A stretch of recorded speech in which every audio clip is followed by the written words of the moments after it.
ጌታ ኢየሱስ አሁንም እንደሚጠባ ታውቃላችሁ? በኦርቶዶክስ ሃይማኖት ትምህርት አሁንም የማርያምን ጡት እንደሚጠባ ታውቃላችሁ? ታውቃላችሁ ወይስ አታውቁ?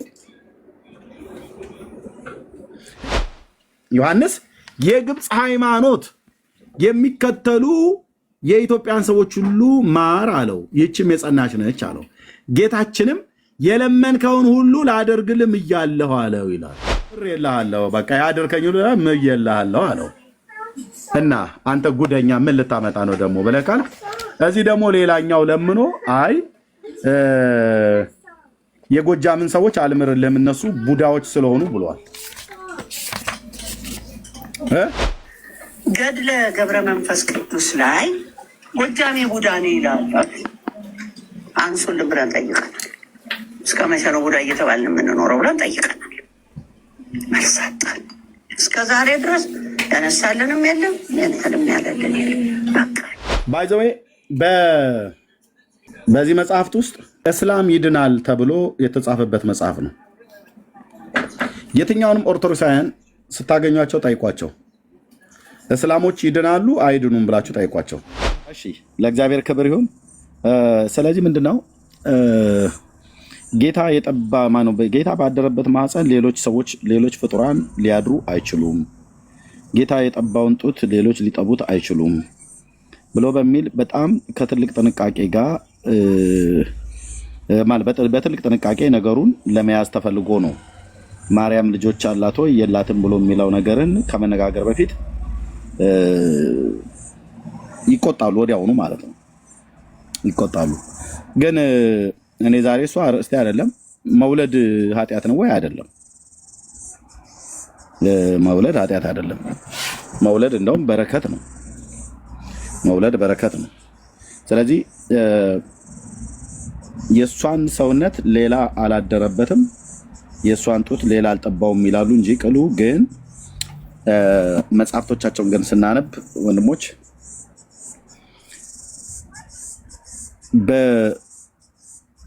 በቤተክርስቲያኒቱ መጽሐፍቶች ውስጥ የተጻፈችዋ ማርያም እንግዲህ የጡት እናት ሁሉ ሆና ጡት እያጠባች ሰዎችን ሁሉ ከልጅነት እስከ እውቀት ድረስ እንዳሳደገች፣ ይህም ብቻ አይደለም ደግሞ ሌላ እውቀት አልገባ ብሎ ያላቸው ሰዎች ሁሉ ጭምር እውቀት እንዲገባቸው እግዚአብሔርን እውቀትን የሚሰጠውን እግዚአብሔርን ሳይሆን የለመኑት ጡት እንድታጠባቸው ነው የለመኗት። ከዚህም የተነሳ ጡት አጠባቻቸው።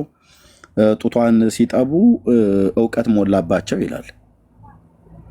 እንዴ ይሄ ነገር ወዴት ነው የሚሄደው?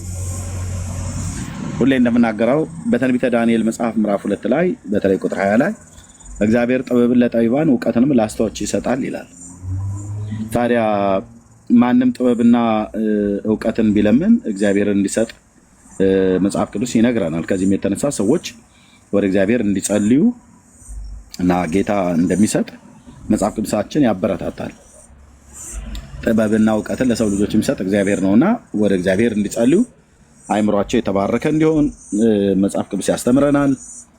የልቦናቸው አይኖች እንዲበሩ እውቀትን ማስተዋል እንደሚሰጥ እግዚአብሔር ቃል ሕፃናትን ጠቢባን እንደሚያደርግ፣ ስለዚህ የእውቀት ምንጩ የጥበብ ምንጩ እግዚአብሔር እንደሆነ መጽሐፍ ቅዱሳችን ይነግረናል። ማንም ሰው እውቀት ቢጎድለው እግዚአብሔር ነው መጠየቅ ያለበት፣ ጥበብ ቢጎድለው እግዚአብሔር ነው መለመን ያለበት እንጂ ወደ ፍጡር ለምኖ ወደ ማርያም ለምኖ ጡትሽን አጥቢኝ፣ ጡትሽን ስታጠቢ እውቀት አገኛለሁ፣ ጡትሽን ስታጠቢኝ በጡትሽ መካከል ልሙት፣ ቃል በቃል ማለት ነው። በጡትሽ መካከል ልሙት፣ እዛ መካከላቸው ልተኛ እያለ እንዲህ አይነት ተማጽኖ ምን አይነት ትምህርት ልታስተምሩ እንደፈለጋችሁ እኔ ለዚህ ትውልድ ጌታ እግዚአብሔር ምስክር እኮ ነው የምልህ። እግዚአብሔር ይድረስልህ። ምን ማለት ነው? በጡትሽ መካከል ልሙት፣ በጡትሽ መካከል ልረፍ፣ ልተኛ እየተባለ የሚባል ጽሑፍ ማንን ለማክበር ነው? ይሄንን አሁን የኔን እናት እንደዚህ ብለህ ብትል ልጆች ስላላት ማናችንም አንፈቅድልህም። እውነቴን ነው የምልህ። ምክንያቱስ መተኛት ከፈለክ ትራስ ነገር ፈልገህ ሰፈር ላይ ወይ ጥጋ ጥግ ስር ተኛ እንጂ አንተ ማን በእናቶች ጡት ላይ ልተኛ ብለህ የምትለው? ክብር አለ የለውም? አለው። እናቶቻችን ክብር አላቸው የላቸውም? በደንብ። እህቶቻችን ክብር አላቸው የላቸውም? ሴቶች በጣም አላቸው። ኦኬ አመጣ የወለደችው ልጇ አይመስል ህፃናት ልጆቻችንን ነው አይደል እንደዚህ ስናስተኛ እኛ ወንዶች ደረታችን ላይ እናስተኛቸዋለን። ገና የተወለዱ ጊዜ እስከ 2 ዓመት እስከ 3 ዓመት ምናምን ነገር እንደዛ ይተኛሉ። በሆዳችን ከተኛን መተው እንደዚህ እናቶችም በጀርባቸው ከተኙ ልጆቻቸው መተው በጡቶቻቸውና በጡቶቻቸው መካከል ያስተኛቸዋል። መብታቸው ነውና ልጆቹም መብታቸው ነው፣ እናትም መብቷ ነው። ልጇን እንደዛ ማስተኛት መብቷ ነው። ቢፈልግ ይጠባዋል ጡቷን፣ ቢፈልግ ይዞ ይጫወትበታል፣ ቢፈልግ ይተኛበታል። መብቱ የተከበረ ነው። የልጅየውና የባልየው መብት ማለት ነው። አለቀ። በማርያም ጡት መካከል ልተኛ ልሙት ብሎ ያለው ሰውዬ ማን ነው መብት የሰጠው ነው ብዬ የምለው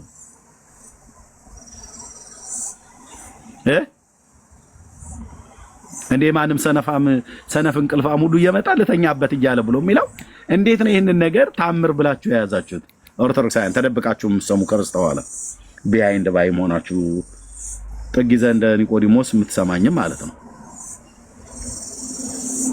ይሄ ነገር ፌር ነው ወይ? አንተ እንቅልፍ የመጣ እንደሆነ ከፈለክ ትራስ ላይ ተኛ፣ ካልሆነ የራስህን እናት ጠይቀህ በእናትህ ጡቶች መካከል አረፍ ማለት ትችላለህ። በጡቷ መካከል ልረፍ፣ በጡትሽ መካከል ልሙት።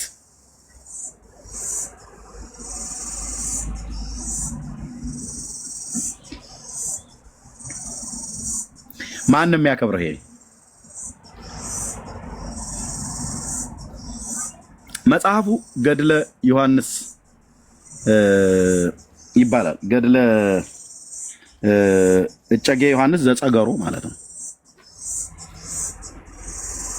ከ5 ዓመት ጀምሮ ጡት እየጠባ ማርያም ነች ያሳደገችው በጡቷ።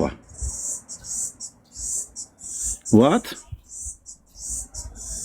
የማርያምን ጡት ጠባ ያልተባለ ህፃን፣ ጠባ ያልተባለ ሽማግሌ የለም። ደግሞ በጣም የሚጠቡት ሽማግሌዎችና ህፃናቶች ናቸው። ሽማግሌ ጡት ሲጠባ ይታይ። ይሄ የአምላክን እናት በዚህና ልክ ማዋረድ ምን አደረገቻችሁ ነው እየጠየቅን ያለነው።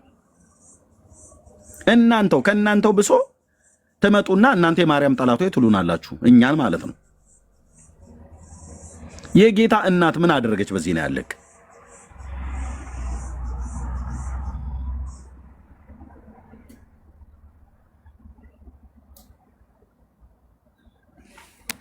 እስቲ ማርያም ፍቅር የጸናበት እኔ ማርያም አፍቃሪ ነኝ ብሎ የሚል ሰው ገብቶ እስኪ ይንገረን። ይሄማ ትክክል ነው ወይ ትክክል አይደለም ብሎ ይበለ። ኦኬ ሊገቡ የሚፈልጉ ሰዎች ብቻ ይግቡ። እስኪ ለዚህ መልስ መቼም አይጠፋም። ለዚህ መልስ ያለው እስኪ ገብቶ ይንገረን። ታብና ኮፒ ሊንክ ሼር አድርጉት ወገኖች፣ ጸጋ ይብዛላችሁ። ታብና ኮፒ ሊንክ ሼር ይደረግ። ታብና ኮፒ ሊንክ ሼር ይደረግ። ይሄም ብቻ አይደለም፣ ጌታችን መድኃኒታችን ኢየሱስ ክርስቶስን ዛሬም አሁንም እንኳን ጭምር ታጠባዋለች ይላሉ። ኢየሱስ አሁንም በሰማያት ሆኖ ይጠባል እያሉ ነው። ሃሎ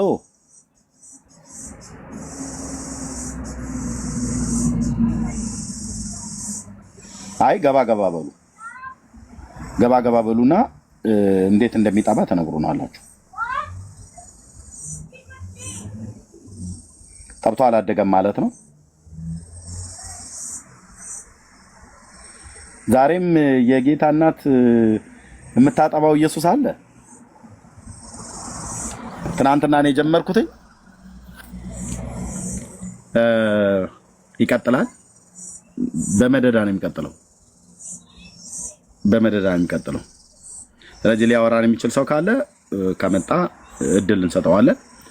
እያልኩት ያለሁት የእናቶቻችን ጡት እንኳን ይከበራል አይደል? ክቡር ነው። የማንም እናት የማንም እህቶች የተባሉ ሴቶች ክቡር ነው። መጽሐፍ ቅዱስም ይነግራል የአንዲት ሴት ጡት ለልጇና ለባሏ ብቻ ነው መጽሐፍ ቅዱስ ላይ የተፈቀደው። ኦኬ መጽሐፍ በግልጽ ነው የሚነግረንና ማለት ነው። ስለዚህ እህቶቻችን እናቶቻችን ክቡራን ናቸው። የማንም እኮ አልኩ ያረጀች የደቀቀች እናት ብለህ ብትላት ክቡር ናት። የግድ ልጆች ስለወለደችና ስላልወለደች አይደለም። በትውልድ ዘንድ የከበረች ናት ያቺ እናት ማለት ነው። ያ እኛ እናት ጡት አጥብተውም ባያድጉ እነዛን ጡቶች የጠቡ ልጆች ቢኖራቸውም ባይኖራቸውም መበለትም ሆነው ባል ሳያግቡ እነኛን ጡቶች የጠቡ ልጆችም እንኳን ባይኖሩ እናቶች ክቡራን ናቸው።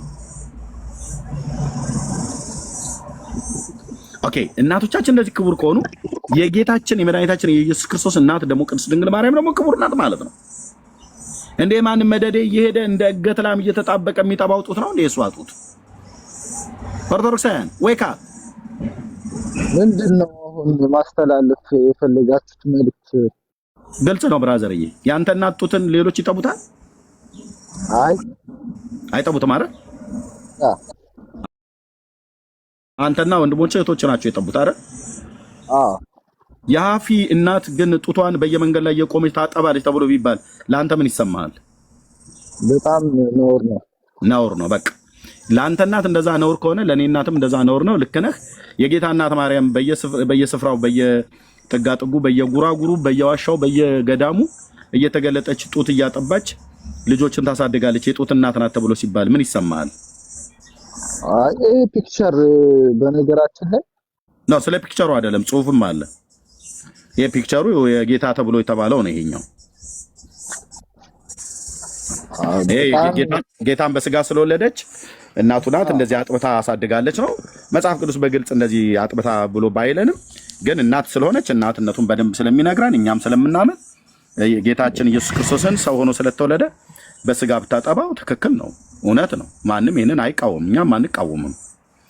እናት ነች፣ ልጇ ነው ጌታ ማለት ነው። ግን እንዳልኩ በየሰፈሩ በየጥጋጥጉ በየጎሬው ማርያም ተገልጣ ልጇን ጡት ስታጠባ ኢየሱስን አሁንም ጡት ታጠባዋለች ይላል።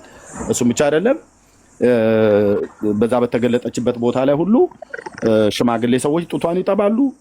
ልጆችም የተባሉ ጡቷን እየጠቡ በጡቷ አደጉ። የጡት እናት ነች እየተባለ ይባላል። ይሄ ትክክል ነው? ፌር ነው? ታዲያ ለእኔና ለአንተ እናት ነውር ከሆነ ለጌታ እናት ነውር አይሆንም? እንደዚህ አይነቱ ነገር ወንድማችን በጣም ፐርፌክት። በቃ ይሄን ነው ማስተላለፍ የፈለኩት። አንዱ እሱ ነው ማለት ነው። ስለዚህ ክብር ለሚገባው ክብርን ስጡ ሚንስ መጽሐፍ ቅዱስ ላይ በግልጽ የጌታችን እናት የኢየሱስ እናት ማርያም ልጅ አላት። ልጇ ጌታ ኢየሱስ ክርስቶስ ነው። እሱን አጥብታ ብታሳድግ መጽሐፍ ቅዱሳዊ ነው ማለት ነው። ከኦርቶዶክስ ቤተክርስቲያን አይደል አንተ? በእናንተ በኦርቶዶክስ ተዋሕዶ ቤተክርስቲያን ግን መጽሐፍት የጌታችን እናት ማርያም እውቀት አልገባ ብሎ ያለውን መነኩሴ ጡት እያጠባች እውቀት እንዲኖረው ታደርጋለች ይላል። እንደዚሁም ደግሞ ጡትሽን አጥቢ ብሎ ይላታል። በዚህ አሁን ገድለ ዮሐንስ ጨጌ የሚባለው ገድል ላይ እናም ደግሞ ጡቱን ካጠባችሁ በኋላ በዛው በጡትሽ መካከል ልተኛም ይላታል።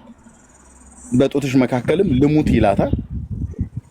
እና በቃ ጡቱ መቀለጃ ሆኗል ማለት ነው። የጌታ እናት የማርያም ጡት በኦርቶዶክስ መጽሐፍት ውስጥ ይሄ አያበሳጭም? ማፊ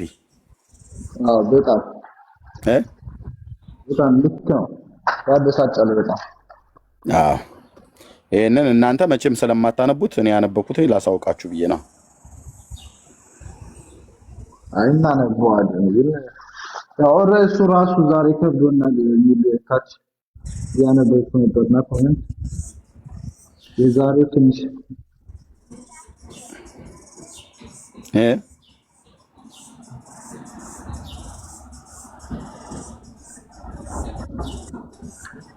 ኦኬ። እሺ ባስ መግባት ትችላለህ ግርማ። ርዕሱ እንዲቀየርላችሁ የምትፈልጉ ሰዎች ካላችሁ በእጅ ብልጫ እናደርገዋለን። ይቀየር ርዕሱ።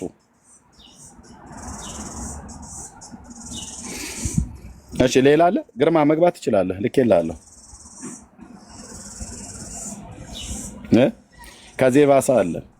ከዚህ የባሰ አለ ወገኖች። በእውነት ዝም ብዬ ለማስፈራራት አርድ ለመስጠት አየር ለመያዝ ብዬ አይደለም። ከዚህ የባሰ አለ። ይሄ የምለው ነገር ርዕስ አድርጌ ያመጣሁት ነገር መጽሐፉ ላይ ከሌለ ርዕሱ መነሳት አለበት አይደል? እኔ ደግሞ መጽሐፉ ላይ የሌለውን ነገር ርዕስ አድርጌ አልመጣም። ነው እንዴ? እሺ እሺ። ግርምሽ መጽሐፉ እንትን አማኝ ነው። መልካም ኦኬ። እሺ ታብና ኮፒሊንግ ሼር አድርጉት ወገኖች፣ ታብና ኮፒሊንግ ሼር አድርጉት። ታብና ኮፒሊንግ ሼር በደንብ ይደረግ፣ እስቲ በደንብ ይደረግ። ቀጥሎ ያለውን በጣም ዛሬ እናያለን። ትናንትና የነበራችሁ ያያችሁ አይታችኋል። ቀጥሎ ያለውን ደግሞ በደንብ እናያለን። ለእግዚአብሔር ክብር ይሁን። እሺ ይህንን የማሳየው ከሁለት አቅጣጫ ነው። አንደኛ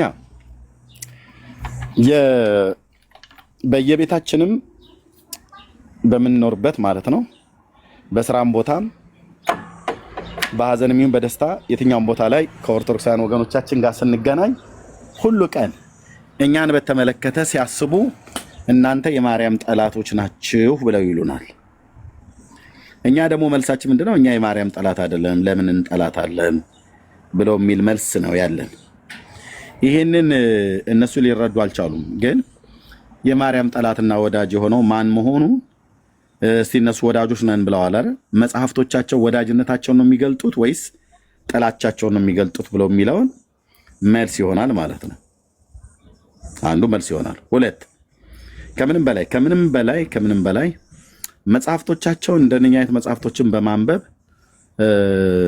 ጊዜያቸውና ዘመናቸውን ስለተያዘ መጽሐፍ ቅዱስን ደግሞ ባለማንበብ ዘመናቸው እያለቀባቸው ስለሆነ እንደነኛ አይነት መጽሐፍቶችን የሚያነቡ ሰዎች ማንበባቸው እንዲያቆሙ፣ ምንም እንደማይጠቅማቸው፣ ለህይወታቸው ምንም እንደማይጠቅም ከዘላለም ህይወት አኳያ ይልቁኑ የእግዚአብሔር ቃል የሆነውን መጽሐፍ ቅዱስን ቢያነቡ ለህይወታቸው የሚጠቅማቸውን እውነት የተጻፈው በእግዚአብሔር ቃል ላይ ነውና ስለዚህ ከሌሎች መጽሐፍቶች ርቀው ወደ መጽሐፍ ቅዱስ እውነት እንዲመጡ፣ ከሰው ስርዓት የሆኑ ትምህርቶች ርቀው በእግዚአብሔር ቃል እውነት ላይ እንዲቆሙ፣ መጽሐፍ ቅዱስን እንዲያነሱ፣ መጽሐፍ ቅዱስን እንዲያነቡ ለማበረታታትና ወደ እግዚአብሔር ቃል ትውልዱ እንዲመለስ ለማድረግ ነው። ይሄው ነው ዓላማው። ይሆኑ ዓላማው ይሆኑ። ከምንም በላይ ሁለተኛ የተናገርኩት ነው ዓላማው። ያ እንኳን የማርያም ጠላት ምናምን ብለው የሚሉት ነገር ይበሉ፣ ችግር የለውም። በፊት ለፊታችን ግን ቀርበው የማርያም ጠላት ብለው የሚሉት ህዝብ የማርያም ወዳጅ ሆኖ እንደተገኘ እናሳውቃለን ማለት ነው። እነሱ ደግሞ አይ የለም የማርያም ጠላቶች ናችሁ፣ ይህንማ ልታስተባብሉት አትችሉም ብለው ካሉ ከንግግር ባለፈ በመረጃና በማስረጃ ላይ የተደገፈ ቢያወሩ እውነት ሆነን ከሆነ ንስሐ እንገባለን። ካልሆንስ ግን በቃ የቡና ወሬ ነው ብለን እንተዋለን ማለት ነው። እና ይህን ለማድረግ ነው። ጸጋ ይብዛላችሁ፣ ተባረኩ። ሶሎሞን እንኳን ደህና መጣ። ሶሎሞን ገዛ። አቤት፣ እንኳን ደህና ቆየኝ። አቤት፣ እንዴት ነህ? ከየት ቤተ እምነት ነው? እኔማ ያው መቼም ከተወለዱት ነው። ከተወለዱት ስለላክልኝ እንትን ነው መልእክት ላኩልህ እኮ ያው የማርያም ነገር ብዙን ሰው ያደከመ ነገር ስለሆነ እሷ ራሷ እኮ ያው ዮሐንስ ወንጌል ምዕራፍ 2 ላይ ያለችው እርሱ የሚላችሁን ስሙ ነው። እሷ እኮ የምትለውን ሰው ቢሰማ ራሷ ጌታ ኢየሱስን ስለ ጌታ ኢየሱስ ስትናገር እሱ ጌታ የሚላችሁን ስሙ አድርጉ እኮ ነው ያለችው። እና ሰው እንደው ዝም ብሎ ዙሪያ ጥምጥም የሆነ ያልሆነውን ነገር ዝም ብሎ ያልተጻፈውን ነገር ከሚዘባርቅ ጌታ ኢየሱስ የሚላቸውን ለመስማት ማርያም ራሷ እንኳን ያለችውን ሰው ቢሰማ እና ምን አለ ወደ እውነቱ ቢመጣ ብዬ ነው እኮ ኤርሚዬ። ያ ተባረክ ወንድማችን። አዎ እውነቱ ይሄ ነው። ቃና ዘገሊላው ላይ ምዕራፍ 2 ላይ ያው ወይን ጠጁ ባለቀ ጊዜ መቼም ከሰው እንዳልወለደችው ምንም ዮሴፍ አብሯትም ቢሆን መለኮት እንደሆነ ስለምታውቅ አንድ ነገር ተአምር ሊያደርግ የሚችል አምላክ ነው ብላ አምና ነው እኮ እባክህን ወይን ጠጁ አልቆባቸዋል፣ እንደው እነዚህ ሰዎች አንድ ነገር አድርግ ስትለው በውስጧ የመለኮቱን እውነት ስለምታውቅ ነው፣ ሚስጥሩን ስለምታውቅ ነው ወደሱ በዛ ጭንቅ ጊዜ ሄደችው እኮ። እና ከዛ በኋላ እኔ እኮ ጊዜ ያልደረሰም እባክሽ አንቺ ሴት ሲላት እና ቆጣም ሲላት በዛም አላቆመችም፣ ሂዱ የሚላችሁን አድርጉ ነው ያለቻቸው። እና ሰዎችም ወደሱ ሲጠጉ በቃ ባዶውን ውሃ ጋኑን ውሃ ሙሉ አላቸው። መቼም ከዛ የእግዚአብሔር ታምራቱን አደረገ። ደቀ መዛሙርቱ ራሳቸው ለመጀመሪያ ነው ጌታ ኢየሱስ ክርስቶስ ይህን ታምር ሲያደርግ ያዩትና አመኑ ይላል። እና ስለዚህ ራሷ ማርያም እኮ ከመጀመሪያው ከታምሩ የታምሩ መጀመሪያ ለመሆንም መልእክቱን መንገዱን የከፈተችው እኮ የጌታ ኢየሱስ ክርስቶስን የማዳኑን እውነት ራሷ ማርያም ያለችው ነው። እሱ የሚላችሁን አድርጉ። እሱ እኮ እውነትም መንገድም ሕይወትም እኔ ነኝ ያለ እኮ ያለ እኔ ወደ አብ የሚደርስ የለም፣ ወዴትም መጀመሪያ መጨረሻ ምን ነኝ ብሎ ስላለ ሰው ነው ይህን እንደው አንድ ቆም ብሎ ለማየት ይችን እንኳን ማርያም ያለችውንና ኢየሱስ ምን አለ የሚለውን ለማየት ምን አለ ትንሽ አቴንሽን ቢኖረው ቅንነቱ ቢኖረው ብዬ ነው። ኤርሚዬ እንደው ዙሪያ ጥምጥም እየሄደ እኮ አንተንም ሀገርንም ነው እኮ ራሱንም ነው እኮ እያደከመ ያሉ ሰው። አይ እኔንማ ምን ያደክሙኛል? እኔማ በጌታ ጸጋ ጭቅጭቅ ነው ብዬ ነዋ። ጭቅጭቅ ድካም እኮ ነው። ወንድማችን አሁን ዛሬ የተነበበው መጽሐፍ በጣም እንግዳ ነው። ሰዎች መስማት አለባቸው። ከዚህ የከፋ የለም። ሰዎች መረዳት አለባቸው። ኤርሚዬ በእግዚአብሔር ጸጋ ጌታ ረድቶት አንብቦ መጥቶ ሲያሳውቅ እኛ እንኳን ክርስቲያኖቹ እንዲኮ የሚል መጽሐፍ አለ ብለን ቻሌንጅ ለማድረግ ጎረቤቶቻችን፣ ቤተሰቦቻችን ለመንገድ ለወንጌል መንገድ ይጠርጋል እና ተባረክ ሶል። እሺ ይቀበላል። ቴንኪው። ለአማኞች ጥሩ ምክር ነው የመከርከን። ይሄንን ግን ምክር እነሱ የዮሐንስ ወንጌልን አንብብ ብለህ ብትለው አይ የዮሐንስ ወንጌል ማለት መጽሐፍ ቅዱስ ነው፣ መጽሐፍ ቅዱስ ደግሞ የመናፍቃን ነው ተብለው ስለተባሉ ከዚህ ይልቅ የኛ መጽሐፍቶች ተብለው የተባሉ ዕለት ዕለት የሚያነቧቸው ከክፉ የመናፍስት ኃይላት ይጠብቁናል ብለው የሚሏቸው በረከት እናገኝባቸዋለን። ዘራችን፣ ትውልዳችን፣ ልጆቻችን፣ ቡሃቃችን ይባረካል ብለው የሚያነቧቸው የሚስሟቸው አንዳንዶቹም እንደ መጽሐፍቶቻቸው ማነስ ጽፈው ሁሉ ጭምር በቆዳ አንገታቸው ላይ ሰፍተው የሚይዟቸው መጽሐፍቶች ወደ መጽሐፍ ቅዱስ ወደምትለው ወደ ዮሐንስ ወንጌል መጽሐፍ ምዕራፍ 2 የሚሆን ወደ ሌላ ወደ እግዚአብሔር አምላክ ቃል እንዳይመጡ ጋሬጣ እንቅፋት ስለሆኑ፣ ስለዚህ እነዚህ መጽሐፍቶች በመጀመሪያ እንደማይጠቅሟቸው ምን ያህል ከእውነት የራቁ መጽሐፍቶች እንደሆኑ እንዲያውቁ እነሱን ለማገዝ እነሱን ለመርዳት ነው። በተጻፈ ጽሑፍ ነው የምንነጋገረው። እህትየው ያለችው በጣም ትክክል ነው ማለት ነው። ስለዚህ ኦኬ፣ ትናንትና ምንድን ያልነው እዚህ ጋር ነበር ያቆምነው። ትናንትና ማለት ነው በመደዳ ነው የምንሄደው። ኦኬ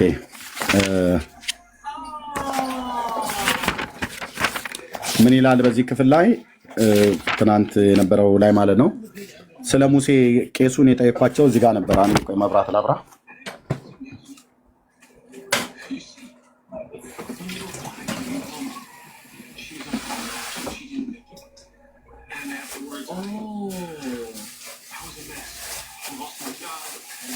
ኦኬ ያ እሺ ትናንትና ለካህኑ የጠየኳቸው መጽሐፍቶቻቸው በውስጡ የተጻፉት ሁሉ ጭምር ምን ምን እያሉ እንደሚናገሩ እዩልኝ። በዚህ ክፍል ላይ አሁን ትናንትና ለቄሱ ጠይቂያቸው የጻፈውን ሰው ጠይቀው ነው ያሉ። መልስ ሲመልሱ የጻፈውን ሰው ጠይቀው አሉ። የጻፈው ሰው ደግሞ ይህንን መጽሐፍ የጻፈው ማን ነው? ቤተክርስቲያኒቱ ናት። ቤተክርስቲያኒቱ ናት የጻፈችው። ቤተክርስቲያኒቱ እንደጻፈችው በማህተም የተረጋገጠ መጽሐፍ ነው። ያው ይህ መጽሐፍ ያለ አሳታሚ ፍቃድ መልሶ ማሳተም ሆነ ማባዛት በሕግ የተከለከለ ነው ይላል። በኢትዮጵያ ኦርቶዶክስ ተዋሕዶ ቤተክርስቲያን በሰሜን ሸዋ ሀገረ ስብከት በቀውት ወረዳ የጠገሮ አቡነ እጨጌ ዮሐንስ የቤተክርስቲያን ህንፃ አሰሪ ንዑስ ኮሚቴ ጽሕፈት ቤት ነው ያሳተመው ማለት ነው። ኦኬ መጽሐፉ ሁለት መጽሐፍ ነው ያለኝ ስለ አንዱ ሰው፣ ስለዚህ ስለ ገድለ ዮሐንስ እጨጌ ዮሐንስ ዘጸገሮ ማለት ነው። መጽሐፉ የቤተክርስቲያኒቱ መጽሐፍ ለመሆኑ አሳታሚው ራሱ ይሄ በሁለተኛው መጽሐፍም ላይ በዚህ ላይ የጉንዶ ተክለ ሃይማኖት ነው። ይኸው አሳታሚው ጉንዶ ተክለ ሃይማኖት አንድነት ገዳም ነው። በይምራብ ማተሚያ ቤት የታተመው ስልክ ቁጥሩ ይኸው አለ። ይምራብ ማተሚያ ቤት መደወል ነው። አድራሻ ደግሞ ከተፈለገ የገዳሙ ሙሉ ጭምር እዚህ አለ፣ መጠየቅ ነው። ስለዚህ ግለሰቦች አይደሉም የጻፉት፣ የጻፈውን ጠይቀው ነው ያሉን። አንድ ኦርቶዶክሳዊ አማኝ በመጽሐፍቶቹ እስካመነ ድረስ ጥያቄ ሲጠየቅ አይ ይህንንማ ጸሐፊውን ጠይቀው እንጂ እኔን ልጠይቀኝ አይገባም ብሎ ማለት የለበትም። ካለምን ማለት ነው በዚህ መጽሐፍት አላምንም እያለ ነው። ካላመነ ደግሞ ጥሩ ነው፣ እኛም አትመኑ ነው ብለን የምንለው በእንደነዚህ አይነት መጽሐፍቶች እና በዚህ ክፍል ላይ ምን ይላል? ገጽ 211 ላይ ቁጥር ይሄ ዋናው ታርጌቱ ምንድነው? ልብ በሉ። እንደነኛ አይነት መጽሐፍቶችን አትመኑ። ለምን? ከእውነት ያርቋቸዋል፣ ከዘላለም ድህነት ያርቋቸዋል። የዘላለምን ሕይወት የምታገኙበትን መንገድ እንዳታገኙት አድርገው ነው የሚያጠፉባችሁ። ስለዚህ አትመኗቸው። ወንድሞች እናቶች፣ አንዴ ይቅርታ ጠብቁኝ።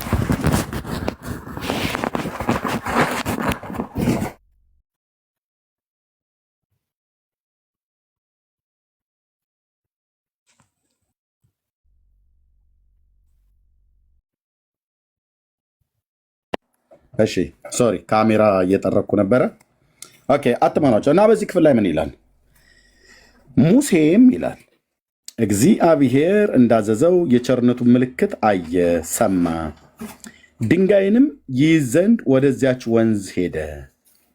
ያንንም የዓለት ድንጋይ ከሁለት ከፈለው፣ በውስጡ መንታ ሆኖ የበቀለ ቡቃያ ተገኘ ይላል። ልብ በሉ። አሁን ይህን የአምላካችን እግዚአብሔርን ቃል መጽሐፍ ቅዱስ ያነበብን ሰዎች ይሄ ታሪክ በመጽሐፍ ቅዱስ ውስጥ እንዳለና እንደሌለ እናውቃለን ማለት ነው።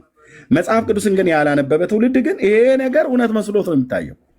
አሁን ከህዝባችን አብዛኛው ኦርቶዶክሳዊ መጽሐፍ ቅዱስን የማያነብ ስለሆነ ለማንበብም ጊዜ ስለሌለው አንብብም ብሎ የሚያበረታታው ስለሌለ፣ ስለዚህ አሁን ይህን ጽሑፍ ባነብለት ለአንድ ኦርቶዶክሳዊ አሜን ነው የሚለው።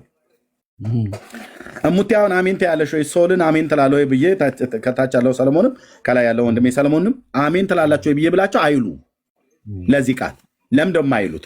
ኤርምያስ አንተስ አሜን ትላለህ ወይ ብለህ አልልም። ለምደው ለዚህ ቃልም አለው ይሄን ቃል ውሸት ስለሆነ ማለት መጽሐፍ ቅዱስ ስለሌለ እግዚአብሔር በሙሴ እጅ እንደዚህ አድርጎ የበቀለ ቡቃያ ተገኘ ብሎ የሚል ቃል በመጽሐፍ ቅዱስ ስለሌለ ማለት ነው። ስለዚህ ጴንጤ ወገኔ አሜን አይልም ከኤርምያስ ጀምሮ። እኛ የምናውቀው ታላቁ ነቢይ ሙሴ እግዚአብሔር በመጀመሪያ አለቱን ምታው አለው። በትሩን ሰድና አለቱን ምታው አለው። አለቱን መታ፣ ውሃ ፈለቀ። ሁለተኛ ያንኑ በትር ይዘህ ሄደ፣ ህዝቡ እያየ አለቱን ተናገረው አለው። በሁለተኛ ሄዶ መልሶ መታው፣ ሁለት ጊዜ ውሃ ፈለቀ። አለቱ ሁለት ጊዜ ተመታ። አንድ ጊዜ ብቻ ነበር መመታት የነበረበት፣ የሙሴ ስህተት ነው ሁለተኛው። በዚህ ምክንያት ጌታ ተቆጣው። ስለዚህ አለቱ ሲመታ ውሃ ፈለቀ፣ ውሃ ፈሰሰ ነው የሚለው። ከአለቱ ቡቃያ ተገኘ የሚላል እንዴ? የቱ ጋር ነው እንደዚህ የተጻፈው? በሙሴ ሕግ የትኛው መጽሐፍት ላይ ሊያሳዩን ይችላሉ? ይሄ ውሸት ነው ወንድሞች እናቶች። አየህ፣ የሚጽፉት ጽሁፍ ሲያልቅባቸው ጽሁፉን ከፍ ለማድረግ ተፈልጎ የሚጻፍ የሚጨማመር የሰው ስርዓት የሆነ ትምህርት ማለት ነው። ኦኬ፣ እቀጥላለሁ። መጽሐፍ ዳሰሳ ነው እዚያ።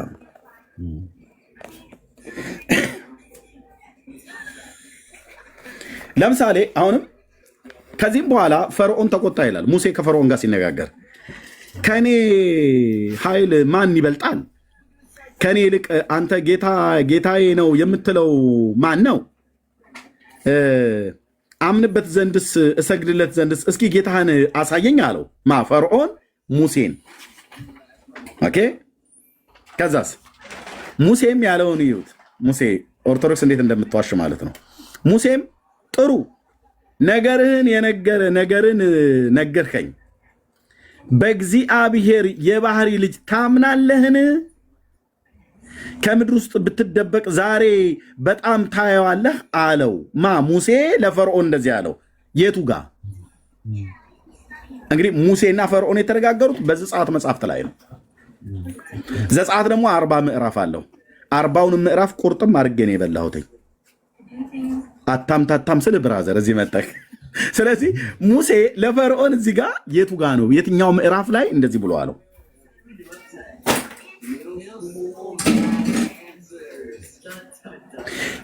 በእግዚአብሔር የባህሪ ልጅ ታምናለህ ሆይ ብሎ የቱ ጋር ጠይቀው? ራሱስ ሙሴ እግዚአብሔር የባህሪ ልጅ እንዳለው ያውቅ ነበር እንዴ? በዛን ጊዜ አያውቅም።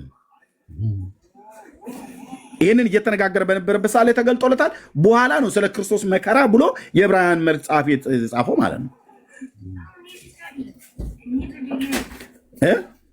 ለፈርዖን ግን እንደዚህ ብሎታል። እሺ ሙሴስ ቢያውቅ እሺ ነቢይ ስለሆነ ጌታ ገልጦለት ብለን እንላለን።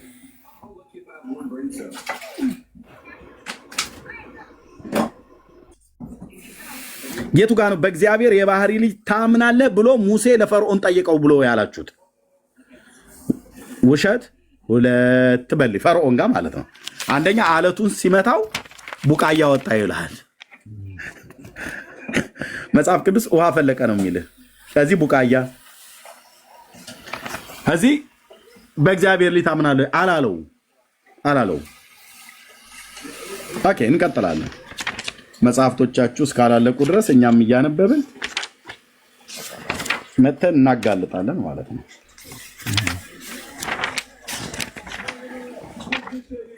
ኦኬ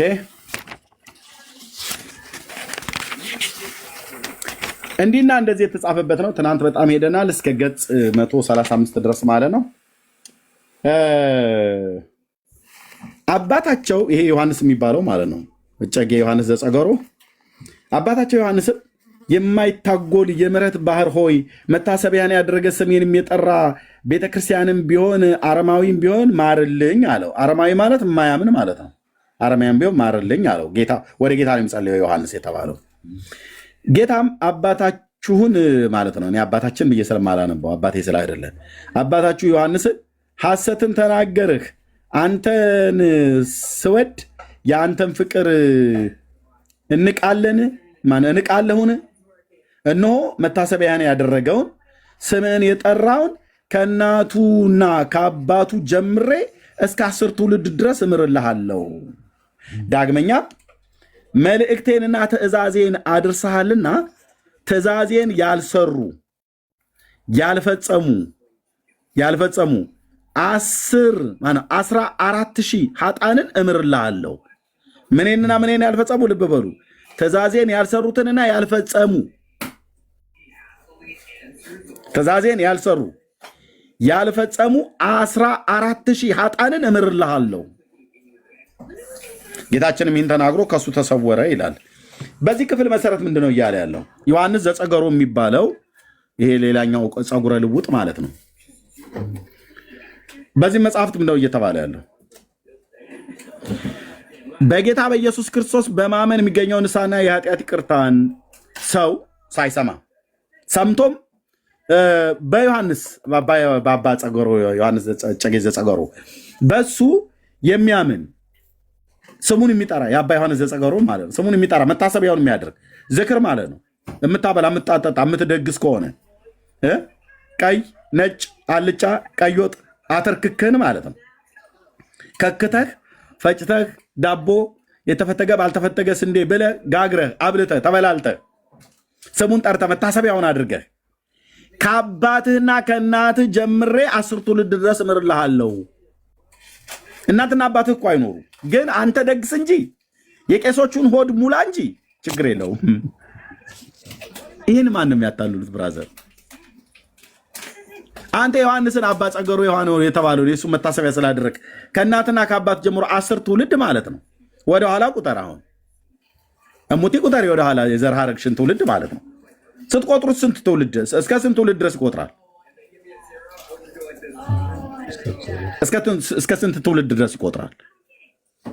ኦኬ 10 ትውልድ ድረስ የሚቆጥር ካለ ኦኬ 20 ትውልድ የሚቆጥር ካለ ሰየው። አንዳንድ ወላጆች በጽሁፍ የትውልድ የዘር ሐረጋቸውን ለቤተሰቦቻቸው ስለሚያስተላልፉ ማለት ነው።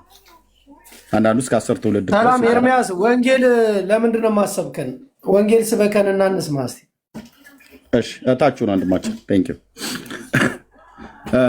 እታችሁ ሆነህ ነው ወንጌል ለመስበክ ሆነ እታችሁ ሆነህ ነው መስማት ያለብህ። ገስት መላክ አይጠበቅብህም። ጃቢ የምታወራ መስሎኝ ነበር። እና እስከ 10 ትውልድ ድረስ ይማርልሃል ብሎ አለው ይላል። አሁን ይሄ ነገረ ድህነት ነው አይደለም? በኦርቶዶክስ ተዋሕዶ ቤተክርስቲያን ነገረ ድህነት ትምህርት ነው አይደለም? ይሄ ትምህርት ኢየሱስን ያመነ እንኳን 10 ትውልድ ይማርልሃል አልተባለም። ገብቷል?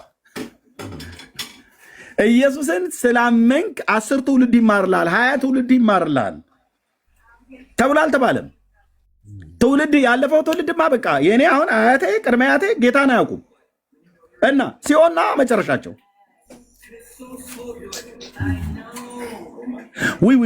ኤርሚያስ ምን ነው አንተ ምን ነው? አንዳንዱ ይመጣልህና የአንድም ዘማሪ ነኝ አገልጋይ ነኝ ብሎ የሚል ጽፎ ነው ምናምን ነገር ሲናገር ሰምቸዋለሁ።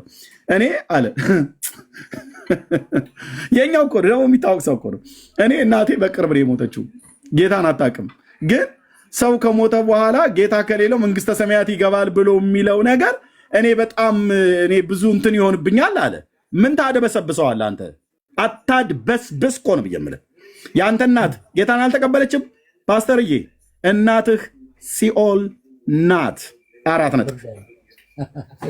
የአንተ አባት ጌታን አልተቀበለም ወንድም አለ ጌታን የለውም። አዎ የእሳት ባህር ድቅድቅ ጨለማ ውስጥ ተዘጋጅቶለታል። የሞዳት እኮ ሚስቴ ነች ብለህ ብትል ጉዳይ ነው ብራዘር። እዚህ የሚያወራ ሰውዬ እናትም አባትም ሚስትም ልጆችም ያሉት ነው። 4 ነጥብ። ስለ አንተ ስንል የምናድበሰብሰው ወንጌል የለም። የፓስተር እንትና የአፖስትል እንትና እናቱ ናት። ጌታ የላቸውም ብራዘር። አፖስትልዬ እናትህ ጌታ አያውቁም? ስማቸው በሕይወት መጽሐፍ አልተጻፈም? እና ለሰይጣንና ለመላእክቱ ወደተዘጋጀ የእሳት እቶን ባህር ይጣላሉ። 4 ነጥብ። ማን ያለው? ወንጌሉ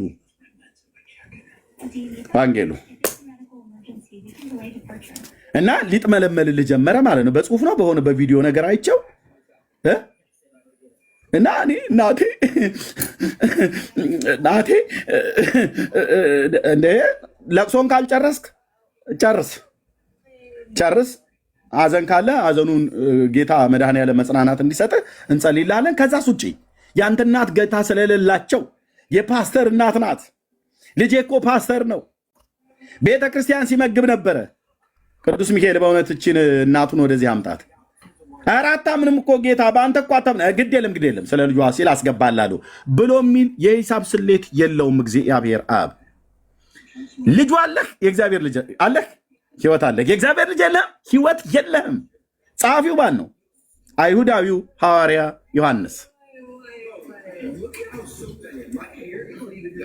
አሁን እዚህ እኛ ቤትም ያላችሁ አንዳንድ የምትጥመለመሉ ሰዎች አላችሁ። ይቅርታ ለዚህ ቋንቋ ምናልባት መጥመልመል ማለት በደንብ ስለሚገልጠው ማለት ነው። ልፍስፍስ ስትልልኛለህ ማለት እምን ጌታ ያቀለ ሰዎችን ልብ። አዎ ያውቃል የሰዎችን ልብ። እናትህ እኮ አንተ በፊት ለፊት አይደለም በኋላ ይረዱኝ ጴንጤ አልሆንም ጌታን አልቀበልም ብለው እኮ ሲፎክሩ እኮ ነበር ቤት ውስጥ። እና ሳይሞቱ በፊት ንገራቸው ወንድም አለ። እውነቴን ነው የምልህ፣ ሳይሞቱ በፊት ንገራቸው። የመሰረተ ክርስቶስ ቤተክርስቲያን የመጀመሪያ ኢትዮጵያ ውስጥ ተካይ የነበሩ አባትና እናት ለምን አይሆኑም? ጌታ የላቸውም፣ ይጭራሉ ማለት ይሞታሉ። ከዛ ፍጻሜያቸው የእሳት ባህር ይሆናላ። ኧረ እንደ ኤርሚ መሰረተ ክርስቶስ ቤተክርስቲያን እኮ ነች። ለምን ሙሉ ወንጌል አትሆንም? ቃለ ሕይወትም ለምን አትሆንም? የቤተክርስቲያኑ ተካይና ቆርቋሪ ፈልፋይ ለምን አይሆኑም? ባለቤቱ ጌታ እንጂ እነሱ አይደሉም። የሚጠየቁት በእግዚአብሔር ልጅ በኢየሱስ ክርስቶስ አምነዋል ወይ ነው። አዎ እህቶችና ወንድሞች፣ አይ ስላልዳሩ ቤተሰቦች አዘንኩ ብቻ አይደለም። እህት አለምዬ ሩታዬ ንገሯቸው። ያመለጡ አምልጠዋል። ምንም ልረዳ አልችልም። ያመለጡ ሄደዋል ማለት በሞት ቀድሟቸው በሞት የተጠሩት ላይመለሱ ገብተዋል። እዛ ሚካኤል ልከ በክንፉ ጠቅሶ አወጣ የተባለ ገድለ ክርስቶስ ሰምራ ላይ እንደተወራ እንደዛ አይነት አርቲ ቡርቲ የሆነ ፖለቲካ እዛ የሚሰራ መስሎ ከሆነ በጣም ተታላል። በህይወት ሳሉ ጌታ እንገራቸው ነው እያልኩ ያለሁት ወንድሞች። እኔ ጋር ሰዓቱ ጥሩ ስለሆነ ነው በዚህ ሰዓት ላይ የገባሁት እንጂ ለአብዛኛው ህዝብ፣ ለአውሮፓ፣ ለአሜሪካ፣ ለካናዳ እና ለመካከለኛው ምስራቅ በሙሉ ጥሩ ሰዓት አይደለም። የመጣው ሰውን ያህል ግን ማገልገል እፈልጋለሁ ብዬ ነው ይሄን የትናንትና የጀመረው ማለት ነው። እንቀጥላለን። እጨጌ ዘጸገሩ ምን አለን? አንዴ በጡት ላይ ልሙት እያለ ይለምን ነበር ማርያምን። የጡት ነገር ተዉት ወገኖች፣ የጡት ነገር ባይነሳ ይሻላል። ገና ከዚህ ባሳል ትሰማለህ ማለት ነው። ኦኬ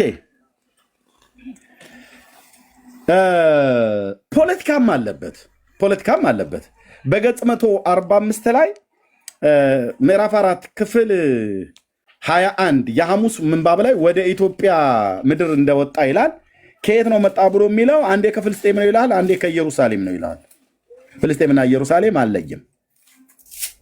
በፍልስጤም አውራጃ በምትሆን ሳሬራ በምትባል መንደር ነው የተወለደው ብሎ ይላል። አንዴ ደግሞ ከኢየሩሳሌም አውራጃ የምትሆን ከሳሬራ ነው ብሎ ይላል። ሁለቱ መጽሐፍ ማለት ነው። ሁለቱ ስለ አንድ ሰው ነው የሚናገረው። የተወለደበትን ቦታ ይሄኛው ፍልስጤም ይላል፣ ይሄኛው ኢየሩሳሌም ይላል። ይሄ ከፍልስጤም አውራጃ በምትሆን በሳሬራ ነው ይላል። ይሄ ደግሞ ከኢየሩሳሌም አውራጃ በምትሆን ከሳሬራ ነው ይላል። እሺ መጣ ወደ ኢትዮጵያ። ከዛ ሲመጣ እንደዚህ ሆነ።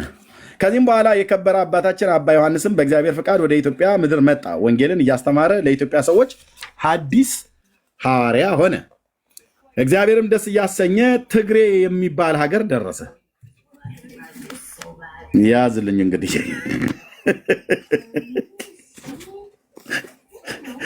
ቀጥሎ ለሚነሳው ነገር እኔ የለሁበትም።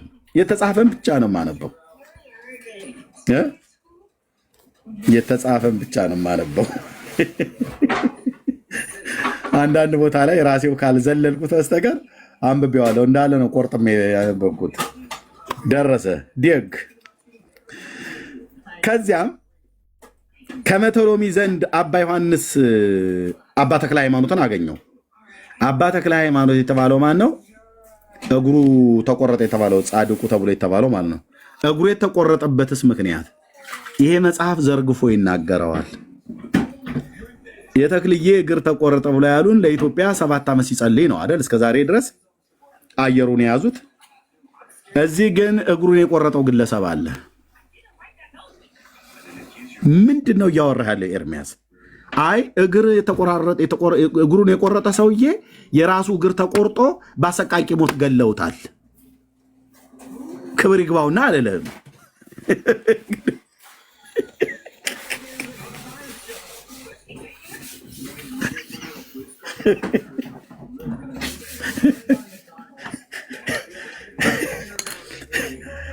አቤት ጌታ፣ እያንዳንድህ ወደ ቤት ትበተናለህ ማለት ነው። እያንዳንድ ማለት ነው። በቃ እግሩን የተቆረጠው አቡነ ተክለ ሃይማኖት በምንድን ነው? በጸሎት አይደል? ሲጸልይ አይደል? ለእኛ ሲያነባልን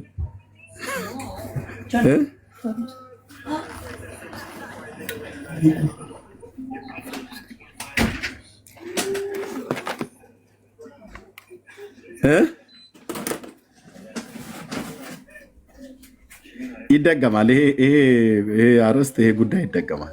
ደግመን እናነባዋለን።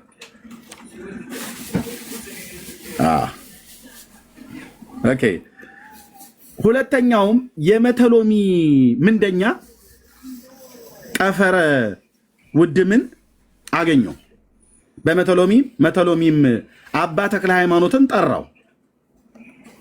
እኔ ሀገሬ ትግሬ ሲሆን አንተ ግን የአማራ ሰው ነህ። ሀገሬ ልታጠፋ መንግስቴንም ልትቀማ ማን አንድ አደረገህና መጣህ አለው ይላል። በትግሬዎቹና በአማሮች መካከል ድሮም ጀምሮ የመጠፋፋት አይነት ነገር እንዳለ ይናገር። ፖለቲካን የሚያወራው ማለት መጽሐፉ። ይሄ መነቋቆሩ ድሮም ጀምሮ ነው ያለ። እሺ እና እዛ እየተነጋገሩ እያሉ ከንጉሱ ጋር አባታቸውም ተክለ ሃይማኖት የመጀመሪያ ስሜ ፍስሐ ጽዮን ሲሆን እግዚአብሔር የሰጠኝ የኋላ ስሜ ተክለ ሃይማኖት ነው ሲል መለሰለት ለንጉሱ ለመተሎሚ ማለት ነው።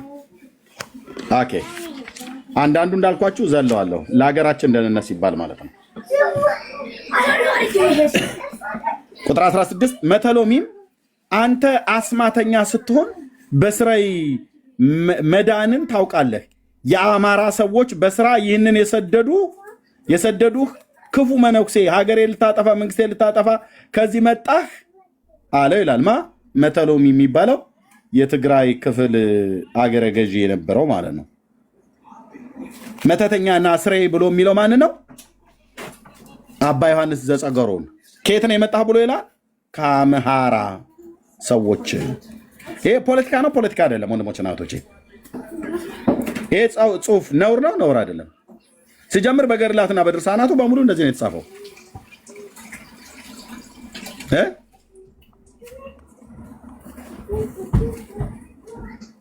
ነው አይደለም?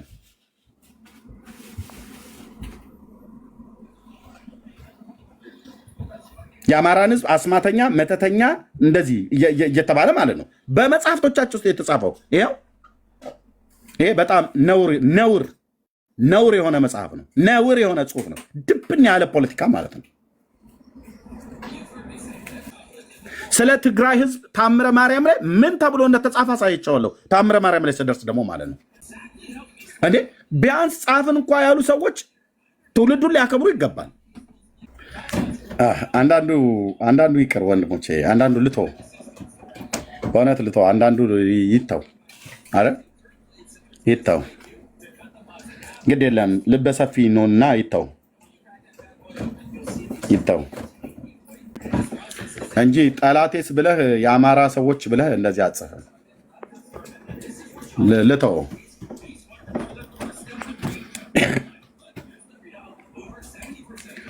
እሺ እና ከሰራበት አስማት ይሰራብኛል ብሎ ያለውን ይሄንን ነው ሰውየው ያለው። ያ መተሎሚ የተባለው የትግራዩ ንጉስ ምን አለ ይላል። እስኪ ራሳችሁ አንብቡት። አንተ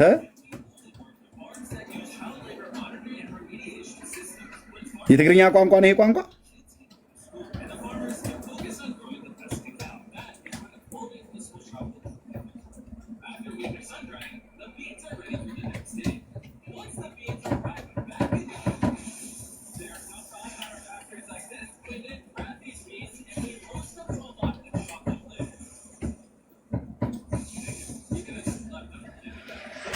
እሺ ባይ ዘ ዌይ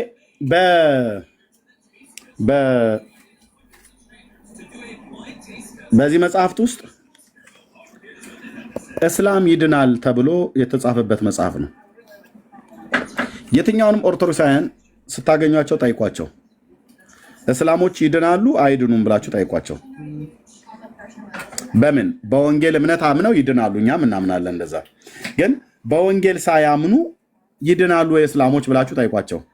አይድኑም ብለው ይመልሱላችኋል። እንደዛ ብለው ሲመልሱላችሁ ገድለ ቅዱስ ዮሐንስ እጨጌ ዮሐንስ ዘጸገሮ ላይ እስላምም ቢሆን ይድናል፣ ምንም በጌታ ሳያምን ክርስትናን ሳይቀበል ሳይጠመቅ እስላም እንደሆነ ይድናል። ለምን? በገዳሙ በመቃብሩ ያመነ በጨጌ ዮሐንስ ያመነ እስላምም ይሁን አረማዊ መናፍቅም ቢሆን እምርልሃለሁ የሚል ቃል ኪዳን ተቀብሎለታል። ስለዚህ ሙስሊሞች በእስልምና ሃይማኖታቸው ሆነው መጨረሻ መዳን ቢፈልጉ በኢየሱስ ክርስቶስ በጌታችን አምነው መጠመቅ አይጠበቅባቸውም በኦርቶዶክስ አስተምህሮት መሰረት። ታዲያ በአባ ዮሐንስ እጨጌ መቃብር ብቻ ነው ማመን ያለባቸው። ነገረ ድህነት ነው አይደለም? ይሄ ትምህርት ነው። ነገረ ድህነትን ትምህርት የመጽሐፍ ቅዱስን ትምህርት ይቃወማል አይቃወም? ይቃወማል። ነገረ ድህነት በኢትዮጵያ ኦርቶዶክስ ክርስቲያን አምስቱ አዕማደ ምስጢርን ብቻ በማመን ነው ሰው የሚድነው አይደለም። አይደለም። እስላም እንኳን ሳይቀር ይድናል ብላ የኢትዮጵያ ኦርቶዶክስ ክርስቲያን ታስተምራለች ማለት ነው።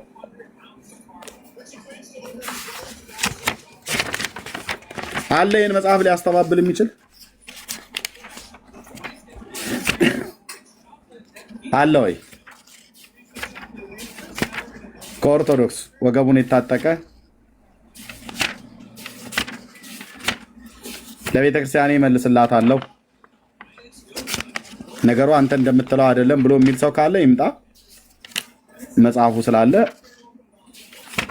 እናነባዋለን፣ ይተረጉምልናል ማለት ነው። ትርጉም አያስፈልግም ግን እናነባዋለን። እንደዚህ ይላል እንደዚህ ይላል ገጽ 247 ክፍል 50 በገዳመ ጉንዶ፣ ይሄኛው መጽሐፍ በተጻፈበት ማለት ነው። የጉንዶ ተክለ ሃይማኖት ማለት ነው። በገዳመ ጉንዶ እንደ ጸለየና ቃል ኪዳን እንደተሰጠው ነው። ያው ታውቃላችሁ ጌታችን ኢየሱስ ክርስቶስ በኢትዮጵያ ኦርቶዶክስ ታሪክሳን አስተምሮት መሰረት በየስርቻው ነው እየመጣ ቃል ኪዳን ገባላቸው እያለች የጻፈችው ማለት ነው። ጌታ እንደዚህ አይነት ቃል ኪዳን ይገባል? አይገባም። ገብቶም አያውቅም። ገብቶም እንኳን አይደለም እጨጌ ዘጠገሮ ነው ዘጠንገሮ ከምትለው ሰውዬ ጋር አይደለም ከጳውሎስ ጋር እንኳን ቃል ኪዳን አልገባም። ወንድ ማለት አልገባም። ከጴጥሮስ ጋር ቃል ኪዳን አልገባም። ከዮሐንስ ጋር 5 መጽሐፍ የጻፈ ቃል ኪዳን አልገባም። 14 መልእክት የአዲስ ኪዳን ግማሽ መጽሐፍን ከጻፈው ከቅዱስ ጳውሎስ ጋር ስምን የጠራ መታሰቢያን ያደረገ ዝክርን የዘከረ ህንፃ ቤተክርስቲያን በስም ያሳነጸ ጧፍ፣ ጣን፣ ዘቢብ፣ ዣንጥላ ለቤተክርስቲያን የሰጠ በእውነት በማትጠፋው ቃል ኪዳኔ እምርለታለሁ ብሎ አላለም። አይልም። እግዚአብሔር ከ3 ግለሰቦች ጋር በግለሰብ ደረጃ ከ3 ግለሰቦች ጋር ቃል ኪዳን ገብተዋል። ዓለም ከተፈጠረ ዘመን ከተቆጠረ ጀምሮ ማለት ነው። 3 ቃል ኪዳን ከ3 ግለሰቦች ጋር ገብተዋል። እነሱም ከኖህ ከአብርሃምና ከዳዊት ጋር። ከዚህ ውጭስ የለም በግለሰብ ደረጃ ቃል ኪዳን የተገባለት። ኦኬ እንደ ህዝብ ከዚህ ምድር ከዚህ ፕላኔት እንደ ህዝብ እንደ ኔሽን እስራኤል ከሚባለው ህዝብ ጋር 2 ጊዜ ኪዳን ገብተዋል። ብሉይ ኪዳንና አዲስ ኪዳን ማለት ነው። እንደ ህዝብ ከእስራኤል ጋር 2 ጊዜ፣ እንደ ግለሰብ 3 ጊዜ ከኖህና ከአብርሃም ከዳዊት ጋር። ከዛስ ውጭ ከማንም ጋር አልገባም። ከማንም ጋር ከሳሙኤል ጋር ቃል ኪዳን አልገባም። ከኢሳያስ ከኤርሚያስ ከሕዝቅኤል ጋር ቃል ኪዳን አልገባም። ከዳንኤል ጋር ቃል ኪዳን አልገባም።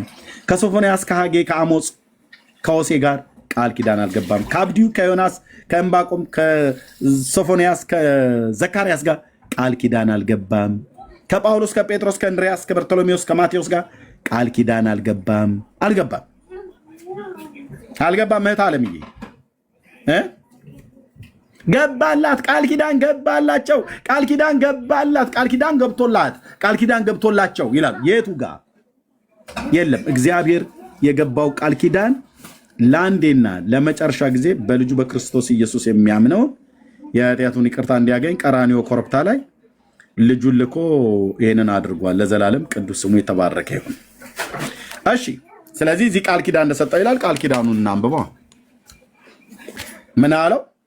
ይህንንም በትጋት ሲለምን ይላል። ማንን ነው የሚለምነው? ጌታችን ኢየሱስ ክርስቶስን ማለት ነው። ማን ነው ለማኙ? ዘጸገሮ ሲለምን ቆይ አንዴ ሚዩት ያላረገ ሰው አለ። እሺ ፕሊዝ ሰለሞን ነው። ኦኬ ችግር የለው እታች ረድ። እሺ ይህንንም በትጋት ሲለምን ይላል። ማን ነው ለማኙ? አባ ዮሐንስ ዘጸገሮ የሚባለው ምንድነው የሚለምነው? ቃል ኪዳን እንዲገባለት ጌታን እየለመነው ነው። እና ሲለምን ጌታችን ለአባታችሁ ዮሐንስ ታየውና እንዲህ አለው፣ ሐዋርያዬ ያደረግኩ ወዳጄ ዮሐንስ ሆይ። ምን ያደረግኩ? ሐዋርያዬ ያደረግኩ ወዳጄ ዮሐንስ ሆይ አለው ማለት ነው። ሐዋርያዬ ያደረግኩ ወዳጄ ዮሐንስ ሆይ ሰላም፣ ፍቅር፣ አንድነት ለአንተ ይሁን። ማን ነው ተናጋሪው? ጌታችን ኢየሱስ ክርስቶስ። በገድልና በትዕግስት እስከ ዛሬ ድረስ አላሳፈርከኝም። ማን ነው ባዩ? ጌታችን ኢየሱስ ክርስቶስ። ከዚህ ፍለስና በክንፍ ወደ ደመና ውጣ፣ የምድርን ዳርቾቿን ትዞር ዘንድ እስክልክ ድረስ ስምህን የጠራ መታሰቢያህን ያደረገ በቃል ኪዳንህም የታመነ ዋጋውን በመንግስተ ሰማያት እሰጠዋለሁ። ማን ነው ባዩ? ጌታችን ኢየሱስ ክርስቶስ። ማን የጻፈው? የኢትዮጵያ ኦርቶዶክስ። አባታቸው ክርስቲያንም ቢሆን ያልተጠመቀ አረማዊ አሕዛብ ማለት ነው። ያልተጠመቀ አረማዊም ቢሆን በምድር ላይ ስሜን የጠራ መታሰቢያን ያደረገ እስከ ስንት ትውልድ ትምርልኛለህ አለው። ጌታችንም እስከ 10 ትውልድ እምርልሃለሁ አለው። ከዚህም የሚበዛ ስለ ድንግልናህና ንጽህናህ የክረምት ነጠብጣብን ያህል የኃጥአን ነፍሳት ከደይን በቅንፍ ከሞት አወጣልሃለሁ አለው። ጌታችንም ይህን ተናግሮ ወደ ሰማይ ያረገ ይላል።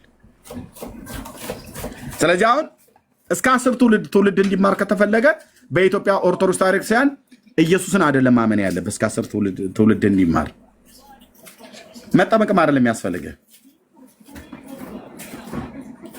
ምንድነው ማድረግ ያለብህ? የአባ ዮሐንስ ዘጸገሮ ነው። ዘጸገሮ የሚባለው ሰውዬ የመቃብሩን አፈር መጠግረር ነው ያለብህ ማለት ነው። ይሄ ነው እንደዚህ ነው ተብሎ የተጻፈው።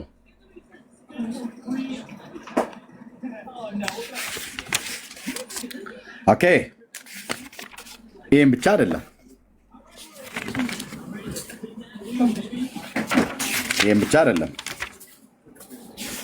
ይሄን ቃል ኪዳን ስለገባለት ብላ ተላለች ቤተክርስቲያኒቱ። ይሄን ቃል ኪዳን ስለገባለት በቃል ኪዳኑ ያመኑ ያልተጠመቁ ሰዎች ሁሉ ጭምር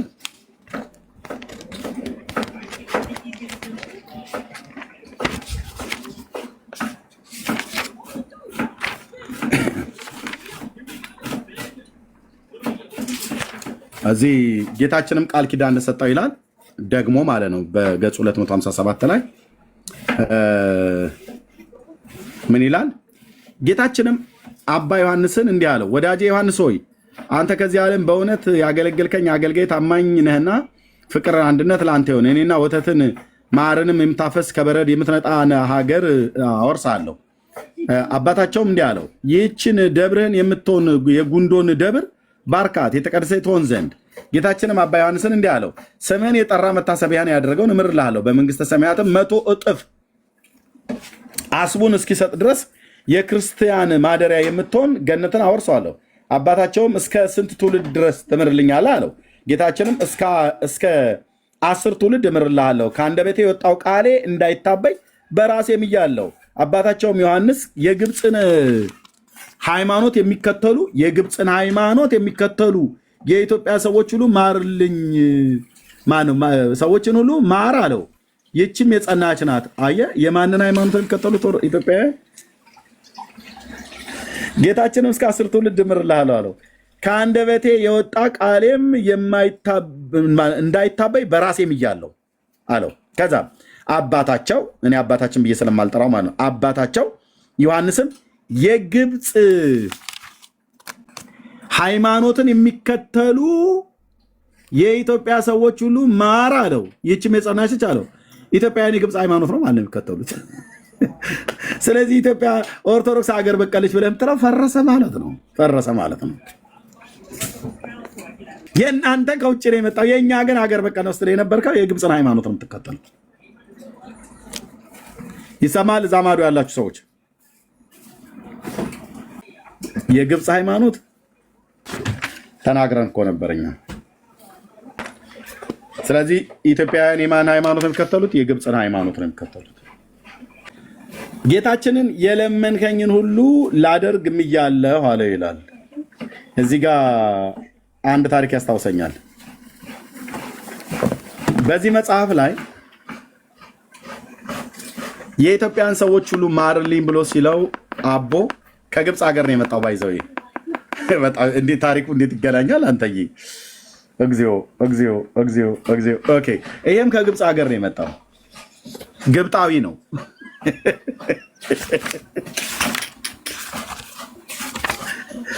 የግብጥ ሰው ነው ይሄም ሰውዬ። እንየው እንዴ! እንደዚህማ አንቀልድም። ያው እንደዚህ ይላል። እርግናው መታሰቡ ያማረ ጽኑ ተጋዳይ ንዑድ ክቡር በሚሆን የከበረ አባታቸው ገብረ መንፈስ ቅዱስን ገድል ማንበብ እንጀምራለን። ንዑድ ክቡር ደግ አባታቸው ገብረ መንፈስ ቅዱስ ከደቡባዊ ግብጥ ከታችኛ አውራጃ ኒሳ ከኒሳ ነው ብሎ የሚለው ከኒሳ በምትባል አገር የወጣ ገዳማዊ ነው። የግብፅ ገዳማ 300 ዓመት ኖረ ይላል። ሰውየው ግብፃዊ ነው ማለት ነው። የግብፃዊው የአቦን ሃይማኖት ነው ኢትዮጵያውያኖቹ የሚያምኑት። ማን ያለው? ገድለ ዮሐንስ ዘጸገሮ። እንደዚህ ነው ጥርስ ከምላስ እያወጣው እምዘከዝክልህ ማለት ነው። ታገሱ። ምንም እንዳትሮጡ። ግርግር አያስፈልግም፣ ግፍ አያስፈልግም። ስትመጡ ለወደፊት ጌታ ኢየሱስ ምስክር ያልኩ ፈንዲሻና ቡናን ሻይህን ይዘህ ቁጭ በል። ታብታብ ኮፒ ሊንክ ሼር እያደረግ መስማት ብቻ ነው። ሪካርድ የምታደርጉ በደንብ ሪካርድ አድርጉትና አደባባይ ላይ አስጡት ማለት ነው። የተጻፈ ነው። ያልተጻፈ ቅንጣት አናወራ። ኦኬ። የግብፁ ሃይማኖት ኢትዮጵያውያን ያምኑታል። ኦርቶዶክስ እራሷ ነች የጻፈችው። ይኸው አባታቸውም ዮሐንስ ዘጸገሮ ማለት ነው የግብፅ ሃይማኖትን የሚከተሉ የኢትዮጵያ ሰዎችን ሁሉ ማር አለው፣ ይችም የጸናች ብሎ አለው። እናንተ የግብፅን ሃይማኖት እየተከተልክ ነው የመጣ የሉተር ሃይማኖት እያልከኝ አቧራ ስታጨስ የነበርከው ማን? ድባባቸው የግብፅ ሃይማኖት ነው የሚከተሉት የኢትዮጵያ ሰዎች እና ኢትዮጵያ ኦርቶዶክስ አገር በቀል አገር ስሪት ብለህ የምትለው ዳሪያስ በራስ መጽሐፍት ላይ ገጽ 278 እንዲህ ተጽፎልሃል። መድኃኒዓለም ምስክሬ እኮ ነው የምልህ። አየው ከገጽ 277 ክፍል 55 ቃል ኪዳን እንደተሰጠው ብሎ በሚለው ላይ ያው ቁጥር 28 ላይ እንዲህ ይነበባል። አብረን የምናነበው አባታቸውም ዮሐንስ የግብፅ ሃይማኖት የሚከተሉ የኢትዮጵያን ሰዎች ሁሉ ማር አለው፣ ይህችም የጸናች ነች አለው። ጌታችንም የለመንከውን ሁሉ ላደርግልም እያለሁ አለው ይላል። ያው የኢትዮጵያን ሰዎች ሁሉ አደል ብሎ የሚል የኢትዮጵያ ሰዎች ሁሉ ማርልኝ አደል ብሎ ያለው ምር የለሃለሁ በቃ ያደርከኝ ሁሉ ምር የለሃለሁ አለው። እና አንተ ጉደኛ ምን ልታመጣ ነው ደግሞ ብለካል። እዚህ ደግሞ ሌላኛው ለምኖ አይ የጎጃምን ሰዎች አልምርልህም እነሱ ቡዳዎች ስለሆኑ ብሏል። ዳግመኛ ማስራት ሰጣለሁ እነዚህ ትእዛዝን ያልፈጸሙ በአማላጅነት ቢያምኑ እምርልሃለሁ አለው። አባታቸውም ጌታችንን ምንም ሰዓት ላይ የኢትዮጵያን ሰዎች ሁሉ ማርልኝ አለው። ላቦ ማለት ነው።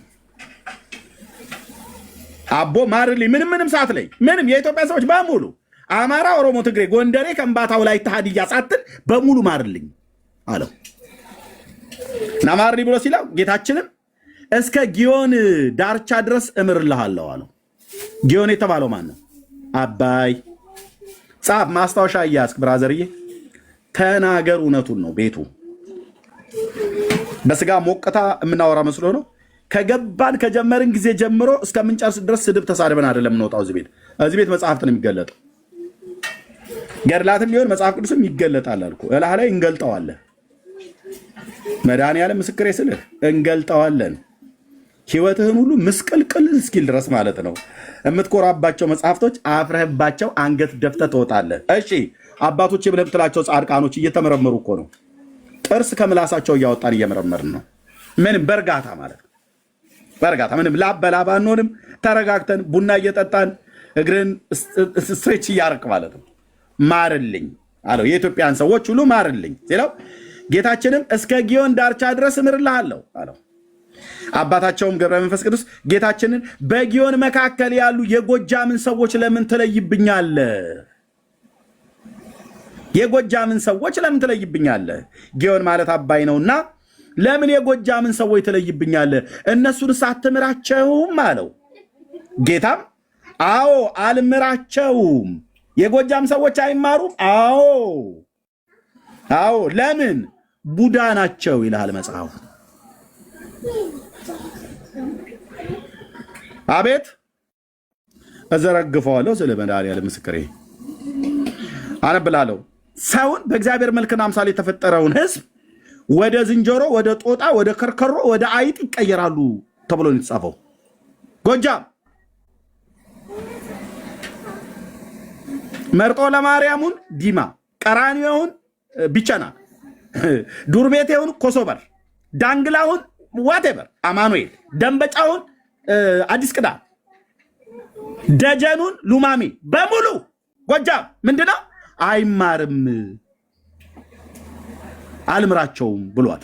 ስለዚህ አንተ አበሳን እየጠበስክ ነው ኢየሱስ ይምረኛል እያልክ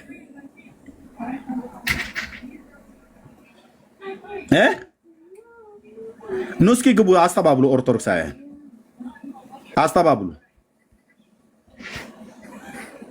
እኔ የምልህ ጥያቄ ያለን እዚህ ጋር የጎጃምን ሰዎች ማርልኝ ብሎ ሲለው ማነው የኢትዮጵያን ሰዎች ማርልኝ ብሎ ሲለው ከጎጃም ሰዎች በቀር ሌሎቹን ምራቸዋለሁ ብሎ አለ።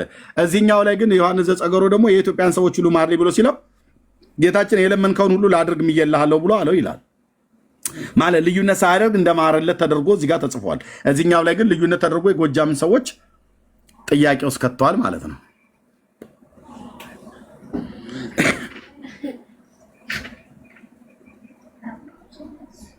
አይ የምን ማርቆስ እንዴ? ማርቆስ የለ፣ ሉማሜ የለ፣ አማኑኤል የለ፣ ደንበጫ የለ። በደንብ በቆሎ ትምህርት ቤት ስለማውቀው ማለት ነው የለ።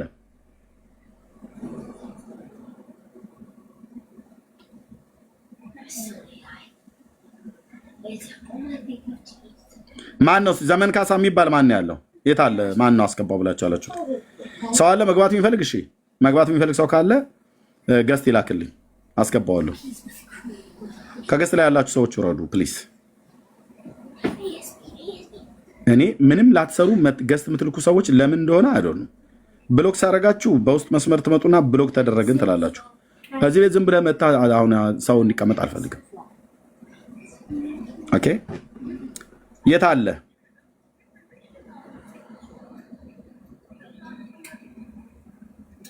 የት አለ? እገባለሁ ብሎ ያለው ሴት አለ?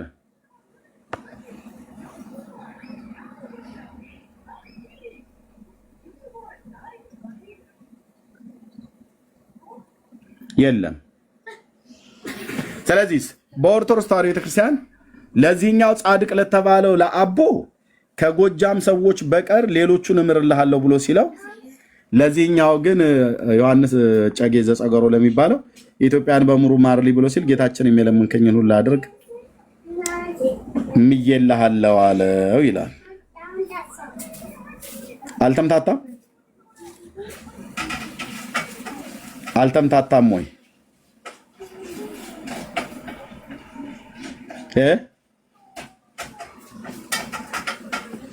እነዚህን መጽሐፍቶች እርስ በርሳቸው የማይስማሙ መጽሐፍቶች ይዘው ሲያበቁ በጌታ በኢየሱስ ክርስቶስ እመኑና ከዘላለም ጥፋት ዳኑ፣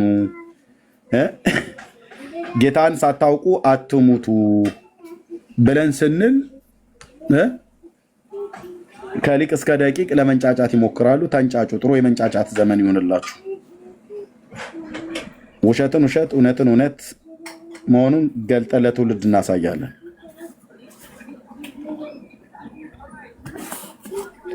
ስራ ያበዛሉና አልምራቸውም ብሎ አለው።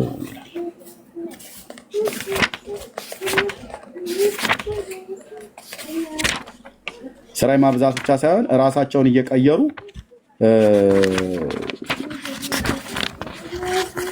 ወደ እንስሳነት ይቀየራሉ። ማን ያለው? የጎጃም ሰዎች። አንድ ቪዲዮ ላሰማችሁ። እዚህ ጋር አንድ በዚህ ጉዳይ ላይ የተናገሩ የጎጃም ሊቃውንት በተለይ ቅብአት የሚባለው ጎጃም ውስጥ አሁን አዲስ ጳጳስ ሁሉ ሾሟል። ፓትሪያርክ ማለት ነው። ፓትሪያርክ ሾመዋል እና እዚህ አንድ የሚናገሩ ወይዘሮ እጅጋየሁ የሚባሉ እናት ናቸው። በኢትዮጵያ ኦርቶዶክስ ተዋሕዶ ቤተክርስቲያን እጅግ የሚታወቁ ሰው ናቸው። አክራሪ ኦርቶዶክሳዊ የሚባሉ ሴት ናቸው። እሳቸው የሚናገሩት አንድ ቪዲዮ እዚህ አግኝቼ ይዤዋለሁ። እስቲ እሱን ቪዲዮ አብረን እንስማዋ። ምን ይላሉ ጎጃሞቹ? ጎጃሜ ቡዳኔ ይላል ገድለ ገብረ መንፈስ ቅዱስ ላይ ጎጃሜ ቡዳኔ ይላል። እኚህን እናት ስንት ሰው ያውቃቸዋል? ስንት ሰው ያውቃቸዋል? በኢትዮጵያ ኦርቶዶክስ ተዋሕዶ ቤተክርስቲያን በጣም የታወቁ እናት ናቸው። ኦኬ፣ በጣም ትልቅ ሴት ናቸው። በሃይማኖቱም በኦርቶዶክስ በፖለቲካውም ዓለም በጣም የሚታወቁ ትልቅ ሰው ወይዘሮ እጅጋየሁ ይባላሉ። ስንት ሰው ያውቃቸዋል? ኦኬ ነበሩ። የመሐሙድ አህመድ ሚስት ነበሩ። ኦኬ ኦኬ ምን እንደሚሉ ስሙ። የቤተ ክርስቲያን የቅርብ ሰው ናቸው። እሺ ቴንክ ዩ እህትየው። ኦኬ የቅርብ ሰው ናቸው። ምን ይላሉ? በዚህ በቡዳው ላይ ማለት ነው። ጎጃሜ ቡዳ ነው ይላል። አንሱልን ብለን ጠይቀናል። እስከ መቼ ነው ቡዳ እየተባልን የምንኖረው ብለን ጠይቀናል። መልስ አጣን። እስከ ዛሬ ድረስ ያነሳልንም የለም ያንተንም ያለልን የለም። በቃ ብለን ወተናል። ግድ የላችሁም ቤተክርስቲያን አትበትም። እኔ ጨምራለሁ። በወላይታ ህዝብ ላይ በኦሮሞ ህዝብ ላይ የተጻፈው ማለት ነው። እስከ ዛሬ ድረስ አንዳንዶች አይተውት የተዉትን እኔም የተውኩትን ኦኬ ይውጣ። የጎጃም ሰዎች እዛ ያሉት ሊቃውንቱ እዚህ መጽሐፍ ላይ ጎጃሜ ቡዳ ነው እየተባልን እየተሰደብን ነው ብለው ለብፁዕ አቡነ ጳውሎስ ፓትርያርክ የሞቱት ማለት ነው። ከጠቅላይ ሚኒስትር መለስ በነበሩ ጊዜ የሞቱት ለሳቸው ሁሉ ጭምር ሳይቀር በደብዳቤ ገብተዋል።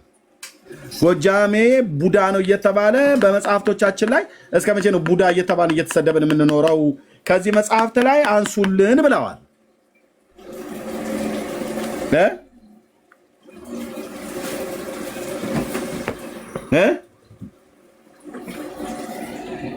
ወይዘሮ እጅጋየሁ ናቸው የሚናገሩት።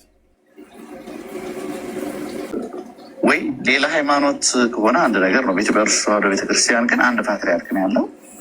በተለየ ሁኔታ ሲደረግ በምን መልኩ ትሬት አደረገችው ኢትዮጵያ ኦርቶዶክስ? ምን ይመስል ነበር? እኔ እንግዲህ እስከማውቀው ድረስ ነው ማወራ። ይህንን ልክ እንዳየሁ በጣም አዘንኩኝ። ከሆነ ከነኝህ ከፈራሚዎቹ መሀል ማውቃቸው ጋር ደወልኩ። ምን እየተሰራ ነው? ምን ሆናችሁ? ለምንድን ነው? ቤተክርስቲያኔ ነው፣ ሁሉም ሀገሬ ነው። ጎጃምን ብዙ ስራ ሰርቻለሁ። ስለዚህ ሀገሬ ነው፣ ኢትዮጵያዊ ነኝ። ምንድን ነው የመለሱልኝ? አይ እኛ ከአቡነ ጳውሎስ ጊዜ ጀምረን እናታችን ብዙ ነገር ይስተካከል ብለን ጠይቀናል ያሉ ለኔ ነው። ጠይቀናል። ስንጠይቅ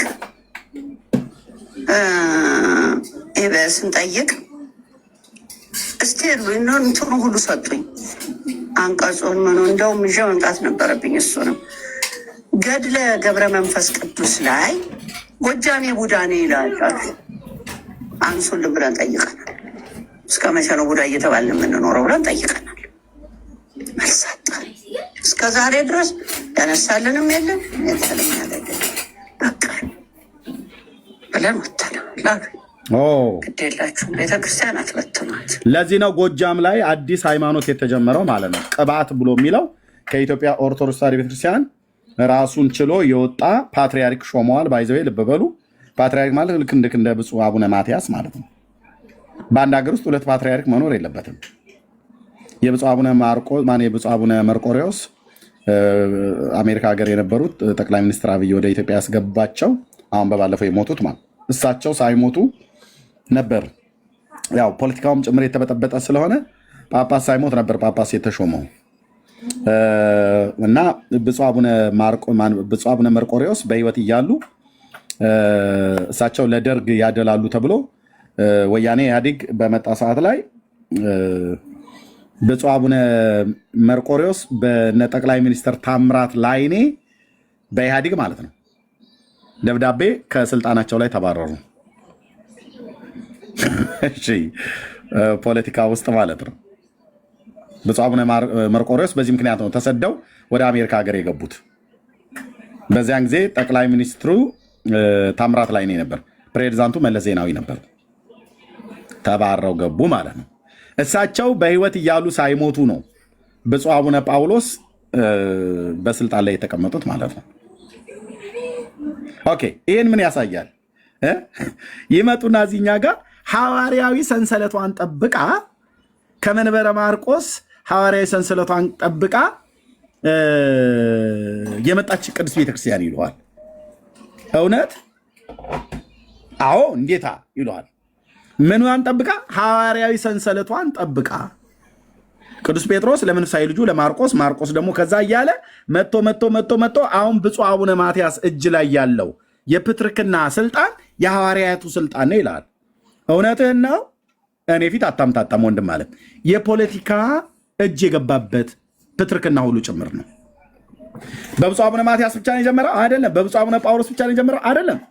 በብፁዕ አቡነ መርቆሬዎስ ብቻ ነው የጀመረው አይደለም። የተገደሉትስ ጳጳስ ብፁዕ አቡነ ቴዎፍሊዮስ በጳጳሳቱ ትእዛዝ አይደል የተፈረሙት? ማነው ተፈርሞ የተገደሉት የተረሸኑት?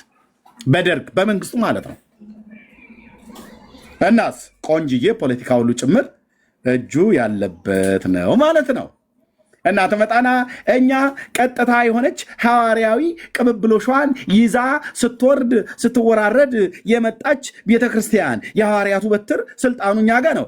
በዛ መንፈስ ቅዱስ እያለ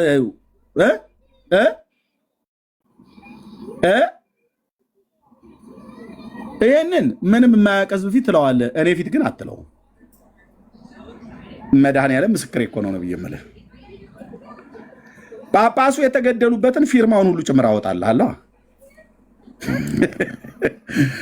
ጥግ ይዘህ ታጣጥመዋለህ። ምንም እንኳን ጳጳሱ በሕይወት ባይኖሩም ብፁዕ አቡነ ቴዎፍሊዮስ የተገደሉበት እንዲገደሉ ጳጳሳቶቹ ናቸው የፈረሙት።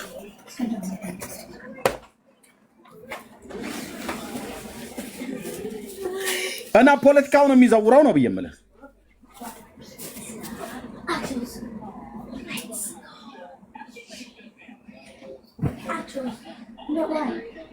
ምን ነው? አርምሞ በዛ፣ ጸጥታ በዛ። ምን ነው? ምንም የሚንቀሳቀስ ኦርቶዶክስ የለም። በኮሜንት ላይ ሁሉ ትንሽ የሚንቀሳቀስ ሰው አታዩም? የለም ወይ? የሚሳደብም እኮ ጠፋ። ቅድም ሲጽፉ የነበሩ ሁሉ ዝም ጭጭ አሉ። ተዘረግፍልሃለሁ ማለት ነው። እና በፖለቲካ እርስ በርስ ወያኔ ሲመጣ የሾማቸውን፣ ደርግ ሲመጣ የሾማቸውን፣ እንትና ሲመጣ አብይ ብቻ ነው ያልሾመው። እስካሁን አብይ ብቻ ነው ፓትሪያርክ ያላወረደው። ሌላ በሙሉ አውርዷል። አንዱ ሲያወርድ፣ አንዱ ሲሰቅል፣ አንዱ ሲሾም፣ አንዱ ሲሽር ማለት ነው። ጠቅላይ ሚኒስትር አብይ ብቻ ነው ጳጳስ ያላወረደው ያልሾመው፣ ፓትሪያርክ ያልሾመውም ያላወረደው።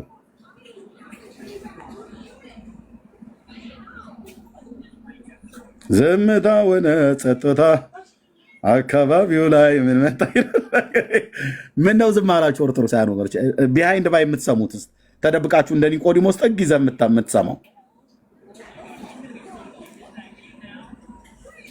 እስኪ ቀረብ በሉ፣ ቀረብ በሉና እናወራ። ስለዚህ ጎጃሜ ቡዳ መሆኑን ራሱ ጎጃሞቹም አውቀው ለፓትሪያርኩ ለብፁዕ አቡነ ጳውሎስ በሕይወት የሌሉት የሞቱት ማለት ነው በእሳቸው ዘመን ሁሉ ጭምር ደብዳቤ ገብቶ ነበረ። ይኸው ኦኬ። ገድለ ገብረ መንፈስ ቅዱስ ላይ ጎጃሜ ቡዳ ነው የሚላል። እኛ እኮ አሳየን ገና እሳቸውም ሳይናገሩ በፊት በታድሶ ውስጥ አሳየን፣ ተናገረን።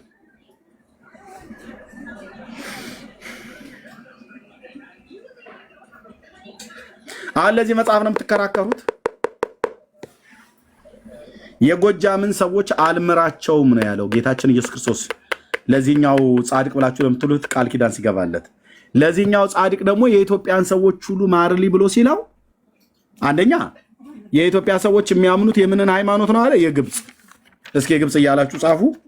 የግብፅ ጌታችንም እስከ 10 ትውልድ እምርልሃለሁ ከአንደበቴ የወጣው ቃሌ እንዳይታበይ በራሴም እያለሁኝ። በራሱም ብቻ አይደለም የማለለት ጌታችን። ይህንን መሐላ ሲምልለት የእናቱን ጡት ጨምድዶ ይዞ እንደዚህ ይዞ ነው በጡቱ። ይኸው ጡቷን ይዣዋል። የእናቴን ጡት ያልገባበት ነገር አይጣፍጥም። እዚህ መጽሐፍት ውስጥ ጡት በጡት ሆኗል፣ በየስፍራው ማለት ነው።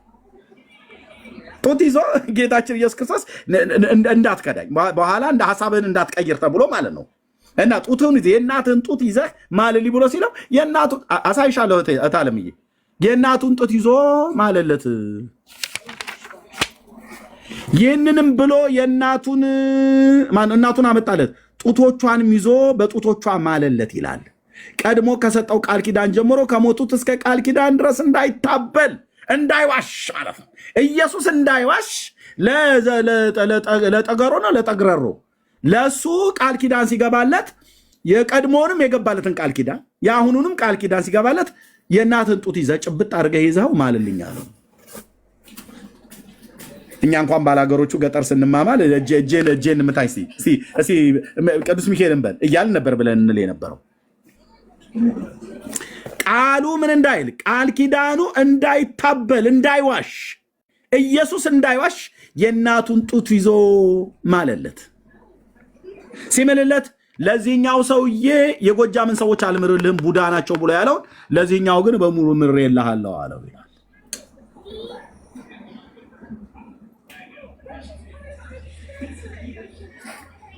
አይ ራሄል አንቺ አሁን ለአንድ ለጎረመሰ ሰው የእናቱን ጡት መያዝ ነውር ነው። ነውር እኮ ድሮ ቀረ እታልምዬ። ነውር የሚባል ነገር እነዚህ መጽሐፍቶች አያውቁም። እነዚህ መጽሐፎች ነውር የሚባል ነገር አያውቁም። ኦኬ የሴቶቹን ጡት ያዙ ይላሉ፣ ብልት ሳሙ ይላሉ። የወንዱን ብልት ግን ቁረጡ ብሎ የሚለው ጉዳይ ነው እኔ በትልቅ ጥያቄ የሆነብኝ። የወንድ ብልት ያስቆርጣሉ፣ የሴት ብልት ያስማሉ። መጽሐፍቶቹ እንደዚህ አይነት መጽሐፍቶች ናቸው። አንድ ሰው ገብቶ አታስተባብልም። ይሄንን አንድ እኮ አልኩ። አንድ ማለት ወላሃንቲ አንድ ሰው ገብቶ አይ ለማንተ ውሸታም ኤርሚያስ እንደዚህ ዝም ብለህ ተዋሻለህ ብሎ ሊል የሚችል ካለ ይምጣ። አስበህበት ግባ። ግን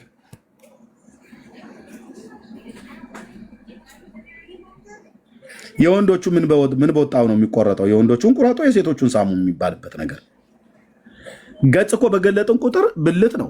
የወንድ ብልት፣ የሴት ብልት፣ ጡት እንደዚህ ነው እና በቃል ኪዳናቸው የታመነ የተለማመጠ ምናምን ነገር ይልሃል። አንተ ኢየሱስ አይሻልም? እንደ ወንድም አለም እህቴ ኢየሱስ ይሻልሻል አይሻልሽም? አጭርና ግልጽ ነው። የእናቱን ጡት ይዞ ማለለት አላለችንም? እንደ ኦርቶዶክስ መሐላ በጡት ሆነ። ኢየሱስ ጡት ይዞ ነው የሚምለው። ሲምል እንዳይታበል ማለት እንዳይዋሽ ማለት ነው። ቆይ በራሴ ምዬልሃለሁ ብሎ ሲለው አይ እንደዛማ አይደለም በራሴ ምያለ የቱ ጋር ነው በራሴ ምዬልሃለሁ ያለው? አዎ ቆይ ያው ጌታችንም እስከ 10 ትውልድ ድረስ እምርልሃለሁ ከአንደበቴ የወጣ ቃሌ እንዳይታበይ በራሴ ምያለው። አይበቃም እንዴ በራሱ መማሉ? አይ ነው ጌታ ኢየሱስ እንደዚህ በራስ ምለህማ ማንም የሚያምን የለም። እኛ እንድናምንህ ከተፈለገ የኦርቶዶክስ አማኞች እንድናምን ከተፈለገ ጡት ይዘህ ማልልን። በጡት ነው መጨረሻ ማጽኛው። ይህንንም ብሎ እናቱን አመጣለት። ጌታችን ኢየሱስ ክርስቶስ ነው ያመጣለት ለዮሐንስ ዘጸገሮ። ከዛስ ጡቶቿንም ይዞ በጡቶቿ ማለለት። ቀድሞ ከሰጠው ቃል ኪዳን ጀምሮ ብዙ ጊዜ ነው ቃል ኪዳን የገባለት። በሞቱ እስከሰጠው ቃል ኪዳን ድረስ እንዳይታበል እንዳይዋሽ ማለት ነው። በጡት ማህተብ አረጋግጣለት ማለት ነው።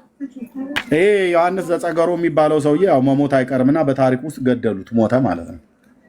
ሲሞት ያው ገጽ 282 ክፍል 56 የአባታቸው ነፍሱ ከስጋው ስትለይ ይላል። ከዚህም በኋላ የሰማይ መላእክት አብረው ፈረዱ። መቃብሩ በጉንዶ ደብር ውስጥ ይሆን ዘንድ ነፍሱ ከስጋው ተለይታ ትውጣ። ጣፋጭ በሆነው በዳዊት ቃልና የሚያምር የመሰንቆ ቃና ደስ እየተሰኘ ሐምሌ 29 ቀን ያለ ጭንቀት ነፍሱ ከስጋው ተለይታ ወደ ሰማይ ተነጠቀች። በዚያችም ሰዓት ከዚያም በኋላ ቅዱሳን ከሸሹበት ቦታ ቀረቡ። በዚያም በመቃብር ውስጥ ቀበሩት። ከዚህም በኋላ ያችን ነፍስ አብ እግዚአብሔር አብ ማለት ነው ተቀብሎ እጅ ነሳት። እጅ መንሳት ማለት ምን ማለት ነው? አብ የፍጡር ነፍስ እጅ ሲነሳ እጅ መንሳት ማለት ምን ማለት ነው? መቅዲ እሙቲ ኤፍሬም ሰለሞን ካልሆነ እታች ወርዳችሁ ታብታብ ታደርጋላችሁ። እጅ መንሳት ማለት ምን ማለት ነው? ተራ በተራ ኤርሚ እጅ መንሳት ማለት መስገድ ማለት ነው። መስገድ ማለት ነው። ሰገደለት ማለት ነው። መስገድ ማለት ነው። እሺ ሌሎቹ ልተዋቸው። አብ ምን አላት? መስገድ ማለት ነው። አብ ምን አላት ይላል? ተቀብሎ እጅ ነሳትና እንዲህ እያለ ሳማት። እግዚአብሔር አብ ለፍጡር ነፍስ ሰገደ ላለች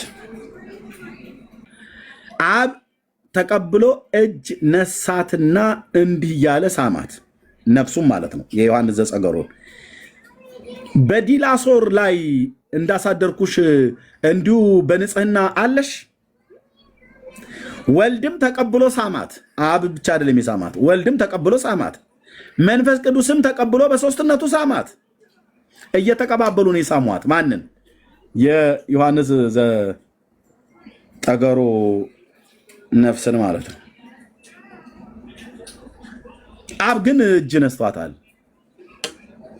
ዝቅ ብሎ ሰግዶ እጅ ነሳት። እግዚአብሔር አብ ለፍጡር ነፍስ ሰገደ። ገጽ 283 ቁጥር 49 ክፍል 56 አታምታታ ብራዘር። ምን ተሻለ? ምን ተሻለ? ገና እንቀጥላለን። ስለ መድኃኔዓለም ምስክሬ ነው። አሰልፌልሃለሁ አልኩ። መጽሐፍቶቹን በሙሉ አሰልፌያቸዋለሁ። መላሽ ከተገኘ መላሽ እስካልተገኘ መላሽም ኖረም እንትኑ ብትበሉም እበላለሁ ባትበሉም እበላለሁ ብሎ እንዳለው ሰውዬ ማለት ነው። እኔ ገቡም ተናገሩም እናገራለሁ፣ ገብተው ባይናገሩም እናገራለሁ። ይሄው ነው። ይሄ አገልግሎቱ ጠባይ ነው። ገብታችሁም ብትናገሩ እናገራለሁ፣ ባትናገሩም እናገራለሁ።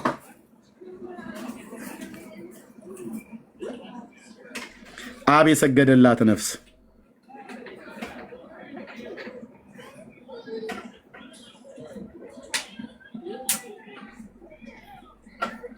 እነዚህ መጽሐፍቶች ይዘው ነው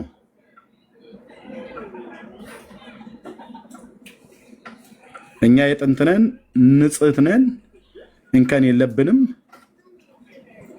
የእናንተ ሃይማኖት በስንዴ የመጣ ነው፣ ከጀርመን የመጣ ነው ይለዋል። የእነሱስ ከግብፅ የግብፅን ሃይማኖት ነው የሚያምኑት። ማን የጻፈው? እራሳቸው። ያው የግብፅን ሃይማኖት የሚከተሉ የኢትዮጵያ ሰዎች አባታቸውም ዮሐንስ የግብፅን ሃይማኖት የሚከተሉ የኢትዮጵያን ሰዎችን ሁሉ ማር አለው። ይህችም የጸናች ነች አለ። በራሳቸው መጽሐፍት ላይ የግብፅ ሃይማኖት ብሎ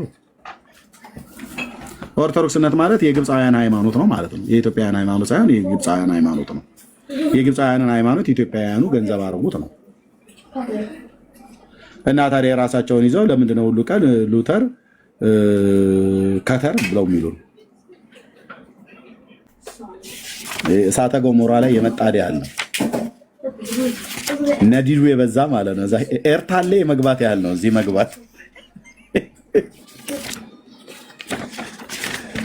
በሰሜን ምስራቅ የሀገራችን የኢትዮጵያ ክፍል ላይ በአዋሽ ሸለቆ ውስጥ ባለው ፈንድቶ የተገኘው የኤርታሌ እሳተ ገሞራ ገብተህ እዛ ውስጥ ገብተህ ቼክ አድርገህ መውጣት ያለው እዚህ መግባት። እያካበርኩት እንዳይመስልህ። ጌታ ኢየሱስ ምስክሬ አልኩህ፣ በርትቶብኛል አልኩህ። እና ወደ ታምሩ እንገባለን። ተአምሪሁ ለብፁዕ አቡነ ዮሐንስ እጨጌ ዘጸገሮ ዘደብረ ጉንዶ ተክለ ሃይማኖት። ጌታ ኢየሱስ አሁንም እንደሚጠባ ታውቃላችሁ። በኦርቶዶክስ ሃይማኖት ትምህርት አሁንም የማርያምን ጡት እንደሚጠባ ታውቃላችሁ። ታውቃላችሁ ወይስ አታውቁ? እኛ የምናውቀው ጌታ ኢየሱስ ክርስቶስ ጠብቶ አድጎ እንደማንኛውም ጠባ ብሎ የሚል መጽሐፍ ቅዱስ ላይ የተጻፈ የለም። ግን እናት ነችና ብታጠባው አይገርመንም። እንደ ማንኛውም ሕፃን በጥበብና በእውቀት በሞገስ በሰውና በእግዚአብሔር ፊት ስላደገ ጌታዬ በምድር ላይ 33 ዓመት ከ6 ወር ኖሮ ነው ወደ ሰማያት ያረገው። አሁን በአባቱ ቀኝ እድሜው 2018 በኢትዮጵያውያን አቆጣጠር 2018 በነጮቹ 2026 ዓመት የሞላው አምላክ ሰው በአብ ቀኝ አለ። በነጮቹ ካላንደር አቆጣጠር 2026 እድሜ ያለው አምላክ ሰው በአብ ቀኝ አለ። የኛ ወገን በአብ ቀኝ አለ። ሊቀ ካህናችን በአብ ቀኝ አለ። የቤተልሔሙ ሕፃን አድጎ በአብ ቀኝ በክብር አለ። ተመልሶም ደግሞ ይመጣል። ኢየሱሴ ስሜ ይባረክ፣ የኔ አባት ስሜ ይባረክ፣ የኔ ንጉሥ።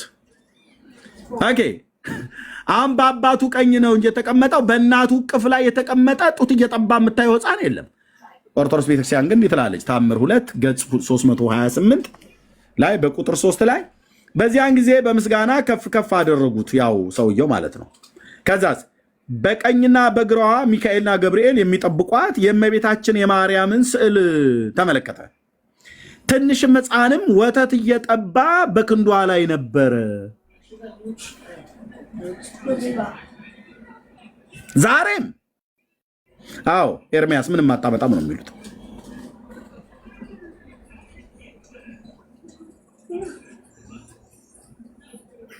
ዶክተር ዘሪሁን ሙላት የሚባል የኦርቶዶክስ ሰባኪ ስዊድን ነው ኖርዌይ ሄዶ ሊያገለግል ሄዶ አንድ ስብከት ላይ ቪዲዮ አለኝ።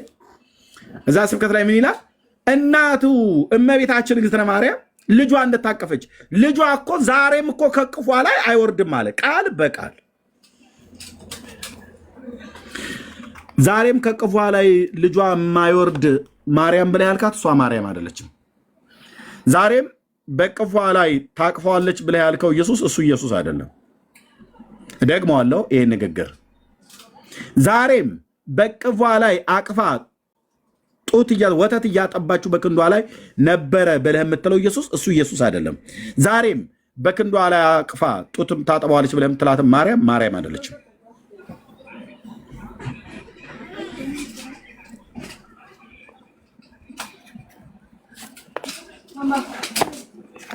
ሕፃኑም ሌላ ነው፣ እናቲቱም ሌላ ናት ማለት ነው።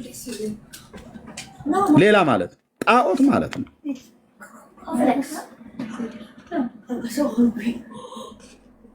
ሰሚራኔስ የምትባል የናምሩድ እናት አለች። በጥንት አሶራውያን ትመለክ የነበረች ወይ ደግሞ ኢሽታር ተብላ የምትባል ማለት ነው።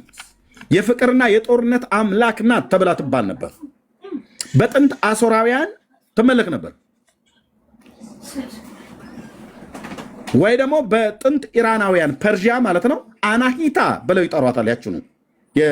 ያችኑ በሴት አንቀጽ ትመለክ የነበረችዋ ማለት ነው።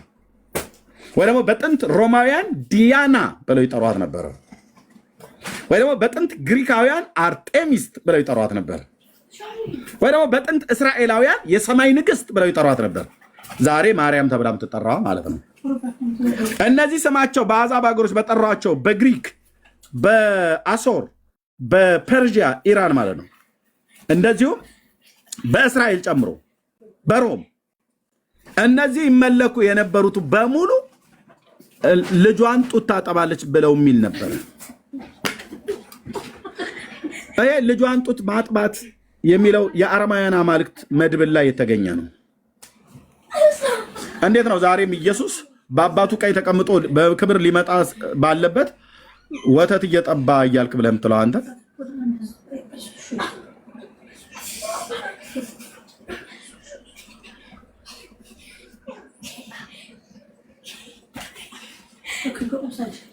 ወተታም ትውልድ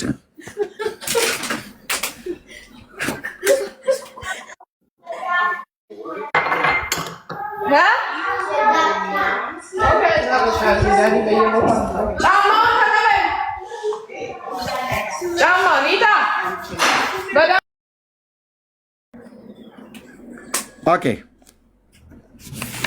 ጡት እየጠባ አገኛት ይላል እንዴ?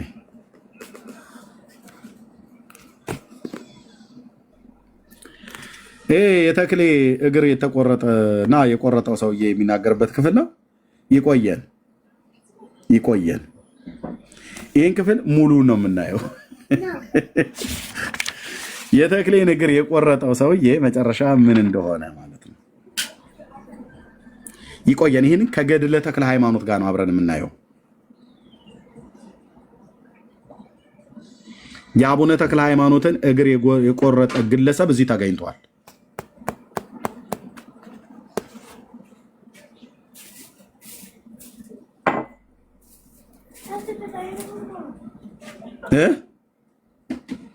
እንደ ኤርሚያስ ለእኛ 7 ዓመት ሲጸልይ እኮ ነው እግሩ የተቆረጠው ተብሏል። ምን ልታመጣ ነው ብለካል? ኦርቶዶክስ ራሷ ትመሰክራለች። እናያለን። ከገድለ ተክለ ሃይማኖት ጋር አብረን እንቆመቁመዋለን አንድ ቀን ማለት ነው። ገጹን እንዳትረሱት 330 ማለት ነው። ኧረ ለህግ ይቅረብ። ገለውታል። የአቡነ ተክለ ሃይማኖትን እግር የቆረጠውን ሰውዬ አሰቃይተው ገለውታል። ማንም የሚናገረው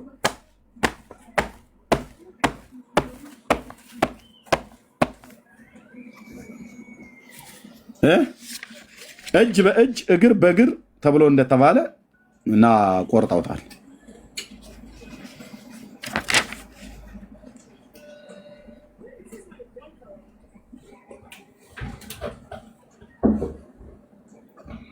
በክፉ አሟሟት ነው የገደሉት። ማን ነው ይህንን አሁን የሚያስተባብል? እኔ እኮ አንድ የሚያስተባብል ሰው እንኳን የለም። አንድ እንዲህ እየተነበበብህ አንድ እስኪ ይምጣ። በክፉ አሟሟት ገለውታል እና የተክሌ ነገር የሚናገርበት ስለሆነ ይለፈን። ከገድሉ ጋር ነው አብረን የምናየው። አቤል ገስት ላክ። አንድ ቁጥር የምጽፈው ኦኬ። እሺ እንኳን ደህና መጣ አቤል። ወንድም ኤርሚ እንዴት አለ? ደህና ነኝ። ከየት ቤተ እምነት ነው? ኦርቶዶክስ ነው። እንኳን ደህና መጣ። እሺ ሰምተዋል እየተነገረው የነበረውን ክፍል?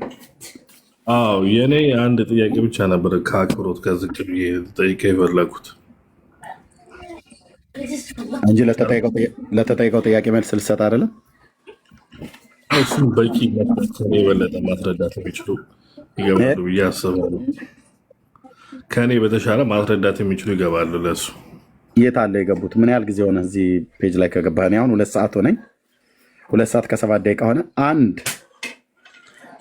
በኮሜንት ላይ ተሳድቦ የወጣ አላማ ይዞ የምትባለው ሰውዬ ብሎክ አድርጌያለሁ። እሺ ማንም ሰው እንዳትፈቱት።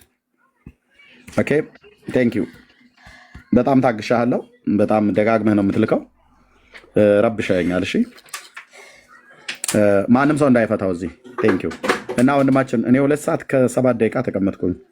እስካሁን ድረስ ገድሉን እያነሳው የተጻፈውን ትናንትናም እያነሳሁት ነበር። አንድ መልስ የሰጠ የለም። ትናንትና አንድ ቄስ መጥተው ነበር። እሳቸው ምንድን ነው ያሉት? የጻፈውን ሰው ጠይቀው ነው ብለው ያሉት። መምህር ናቸው፣ መርጌታ ናቸው። ኢየሱስ የእኔ ጥያቄ የነበረው ግን ገድሉ እኮ የተጻፈው ለተቀበሉት ሃይማኖቱን እምነቱን ያንን ለተቀበሉት ነው እና አንተ ደግሞ ያው እንደምናውቀው የኦርቶዶክስ ተዋህዶ አባል አይደለህም እና እንዴ ከሱ ጋር አይጋጭም? ምን ይጋጫል ወንድሜ አቤል? እኔ አሁን የኦርቶዶክስ እምነት ተከታይ አይደለሁም። አሁን በአሁኑ ሰዓት ማለት እኔ ጌታ ነው የምከተለው፣ የወንጌል አማኝ ነኝ። ግን አንድ ሰው ኦርቶዶክስን ለወቃት ብሎ ቢል እንደኔ አይነቷን ለወቃት ብዬ ብል የማውቃት በመጽሐፍቶቿ ሁሉ ጭምር ነው አይደል? አይደለም።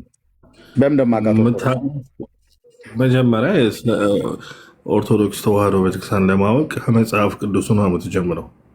ምን መጽሐፍ ቅዱስ ምን ብሎ ከሚለው ልጀምር እኮ ከብሉ ከሐዲስም 81ዱ መጽሐፍ ቅዱስን ከዛ ጀምሮ ቅደም ተከተል ትምህርቶች አሉ። ያንን መስፈርት አድርገው ገድል እነዚህ ገድላትን አንዳንድ ነገሮችን መታደገው እነዚህ ለቤተክርስቲያን አገልግሎት የተጻፉ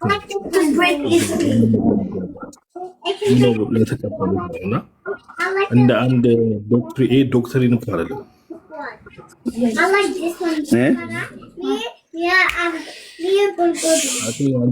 ጫጫታ አለ። ሶሪ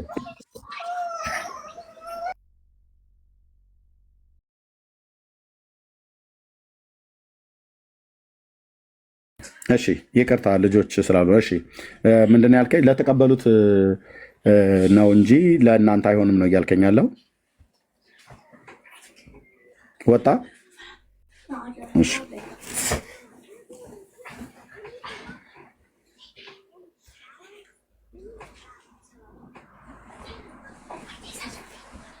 ሌላ አለ ገብቶ ለዚህ ሊመልስ የሚችል ሰው?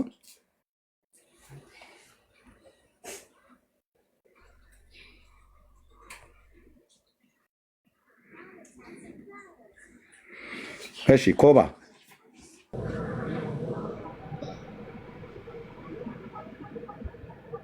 ኮባ ኪችን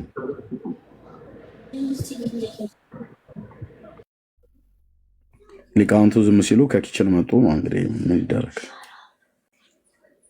ባለ ኪችኖች እየመጡ ነው ማለት ነው። አሁን እዚህ እኮ ሰው የጠፋ መስሎ እንዳይታይ ከበስተኋላ ተደብቆ የሚሰማ በጣም ብዙ ነው ያለው። ብዙ ቁጥር ነው የሚታየኝ።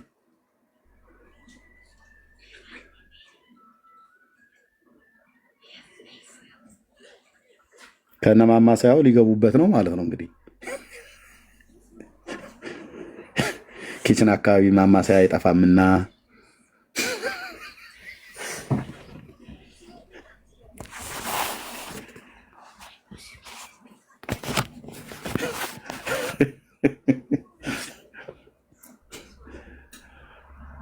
ቤቱ ጌታዬ ኮባ ለማስተዋወቅ ነው ገባ።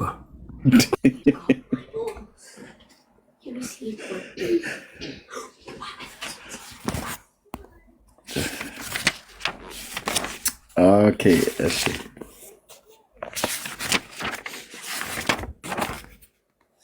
ኦኬ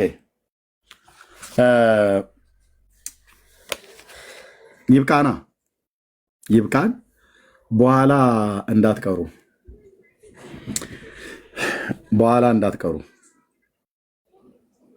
ትንሽ እረፍት መውሰድ አለብን። በኋላ ሰው በሚበዛበት ሰዓት ላይ እንዳትቀሩ። ጌታ ከረዳኝ እከፍታለሁ።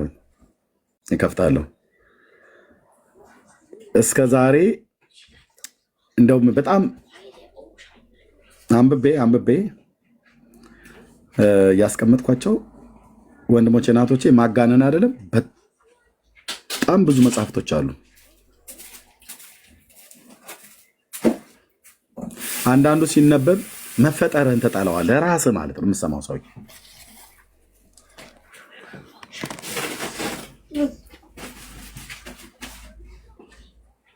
አሁን ዮሐንስ የሚባለው ሰውዬ እናትና አባቱ እኮ ግንኙነት ሳያደርጉ እኮ ነው የተጸነሰው።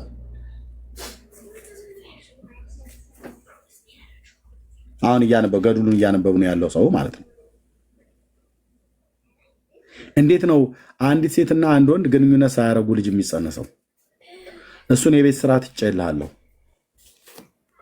እና አሁን እኛ እነዚህን መጽሐፍቶች ባለማመናችን እኛ መናፍቃን እንባላለን። እውነትሽን ነው እህት ዓለም። አሁን እኔ ይህን መጽሐፍ ባለማመኔ መናፍቅ እባላለሁ? ወገኔ ጴንጤው መናፍቅ ይባላል? እነዚህን መጽሐፍቶች ባለማመናችን እናንተ እንኳን የምታምኑባቸው እኮ ሰዎች አፍራችሁባቸዋል። እንኳን እኔና ህዝቤ ወገኔ ጌታን የተቀበለ ህዝብ ሊያፍርባቸው ቀርቶ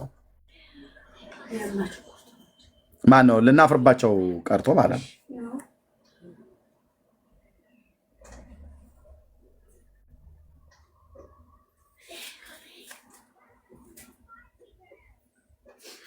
መጽሐፍ ቅዱስ አንብቡ ብለን የምንላችሁ ለዚህ ነው ወገኖች ኦርቶዶክሳውያን። መጽሐፍ ቅዱስ አንብቡ። መጽሐፍ ቅዱስ ስታነቡ እውነትን ታውቃላችሁ።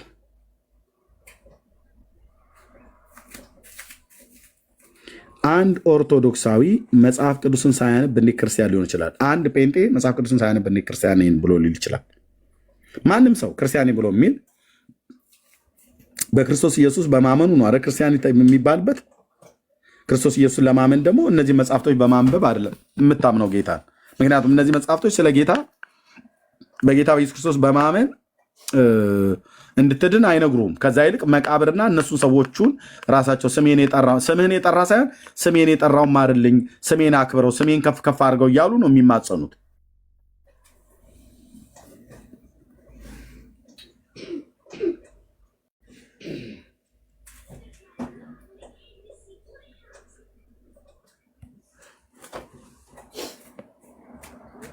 ስለዚህ ረጅም ሰዓት መውሰድ ስለማልፈልግ ይህንን የያዙ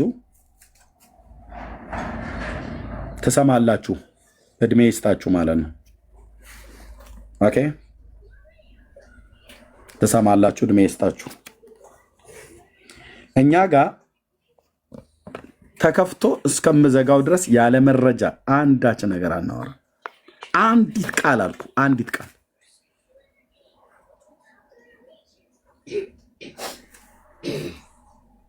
እዚህ መጽሐፍ ተገልጠው ነው። መጽሐፍ ቅዱስም ቢሆን መጽሐፍ ቅዱስ ይላል ብለን ስንል መጽሐፍ ቅዱስ ገልጠን ነው የምናነበው። ገድላትም ይላሉ ብለን ስንል መጽሐፎቹን ገልጠን እንደዚህ ካሜራ እያሳየ ነው የምናነበው። እና ተባረኩ። ጸጋና ሰላም ይብዛላችሁ። ኮፒ ሊንክ፣ ሼር፣ ታብ ያደረጋችሁ ቴንኪው። በጣም ይቀጥላል። ይህንን ቤት ቅድም በምን ሰዓት ነው የምትከፍተው? እኔ የምከፍትበትን ሰዓት እንግዲህ ብዙ ጊዜ የኢትዮጵያ ምሽት ወይ ደግሞ የኢትዮጵያ ጠዋትም ልከፍት እችላለሁ። የምከፍትበት ሰዓትን ኤግዛክትሊ ላልነግራችሁ እችላለሁ። የተለያየ ዓለማት ላይ ስለምንኖር ለማግኘት ከፈለጋችሁ ኖቲፊኬሽን እንዲመጣላችሁ ብታደረጉ በመጽሐፉ በኖቲፊኬሽኑ ይደርሳችኋል ማለት ነው። ላይቭ ላይ ስገባ ኤርሚያስ ገባ ብሎ የሚል ነገር ታገኛላችሁ። በዛ ሰዓት ላይ መምጣት ትችላላችሁ ማለት ነው የምትችሉ ከሆነ እና ጸጋና ሰላም ይብዛላችሁ። መጽሐፍ ቅዱስን አንብቡ። ኢየሱስ ያድናል። ከእንዲህ አይነት ተረታ ተረት ተፋቱ ወንድሜ። አይጠቅምህም። ዘመንህን እንደ ነቀዝ የበሉ መጽሐፍቶች ናቸው። ምንም ስታነባቸው ብትውል ለህይወት አንዳች የሚረባ ነገር የሚሰጡ ነገር የለም። ለዚህ ነው እራሳቸው አፍረውባቸዋል። ህዝቡ እንደ ህዝብ ማለት ነው። እንደገና እራሳቸውም ደግሞ ጥራት ይጎላቸዋል ብለው እንዲሉ አስደርገናል። ጌታ እግዚአብሔር ረድቶናል። ለእግዚአብሔር ክብር ይሁን። ሰዎች ሁሉ ይድኑ ዘንድና እውነትን ወደ ማወቅ እንዲደርሱ የሚወድ እግዚአብሔር ቅዱስ ቃሉን እንድታውቁ ይህንን የእግዚአብሔርን ቃል አንሱና አንብቡ። የሁል ጊዜ ምክራችን ነው። የኔም የወንጌላውያን አማኞች እህቶችና ወንድሞች ወገኖች ምክራችን ነው። እባካችሁ የሰው ልጆች የሆናችሁ ከግንባራችሁ በታች እግዚአብሔር ሁለት ዓይንን ፈጥሮላችኋል። በዚህ ዓይንህ በጣም ብዙ ነገር የሚታየውንም የማይታየውንም ታያለሽ። ይህንን የእግዚአብሔርን ቃል አንበባችሁ ለህይወታችሁ መዳን የሚሆነውን እግዚአብሔር የሰጠንን ቅዱስ ቃሉን አንበባችሁ ከዘላለም ፍርድ እንድትድኑ በጌታ ፍቅር እንለምናችኋለን። የሁላችንም ምክር ነው። የወንጌላውያን አማኞች በሙሉ ምክር ነው። ከነዚህ ራቁ፣ ወደዚህ ተጠጉ። ይህንን ለቀቅ፣ ይህን ጠበቅ አድርግ። ዮሐንስ ዘጸገሮ አቡነ እንትና የሚባለውን ተውና ጌታን ያስ ኦኬ፣ ወደ ጌታ ተጠጋ። ጌታን ወቅ፣ ያበራልሃልም። ጌታን ወቁ፣ ዳኑ ከዘላለም ፍርድ። ይህን እላችኋለን። ጸጋና ሰላም ይብዛላችሁ። በኋላ ጌታ ቢፈቅድ እንገናኛለን። እስከዛው ቸር ቆዩን። ተባረኩ። ሰላም ሁኑ።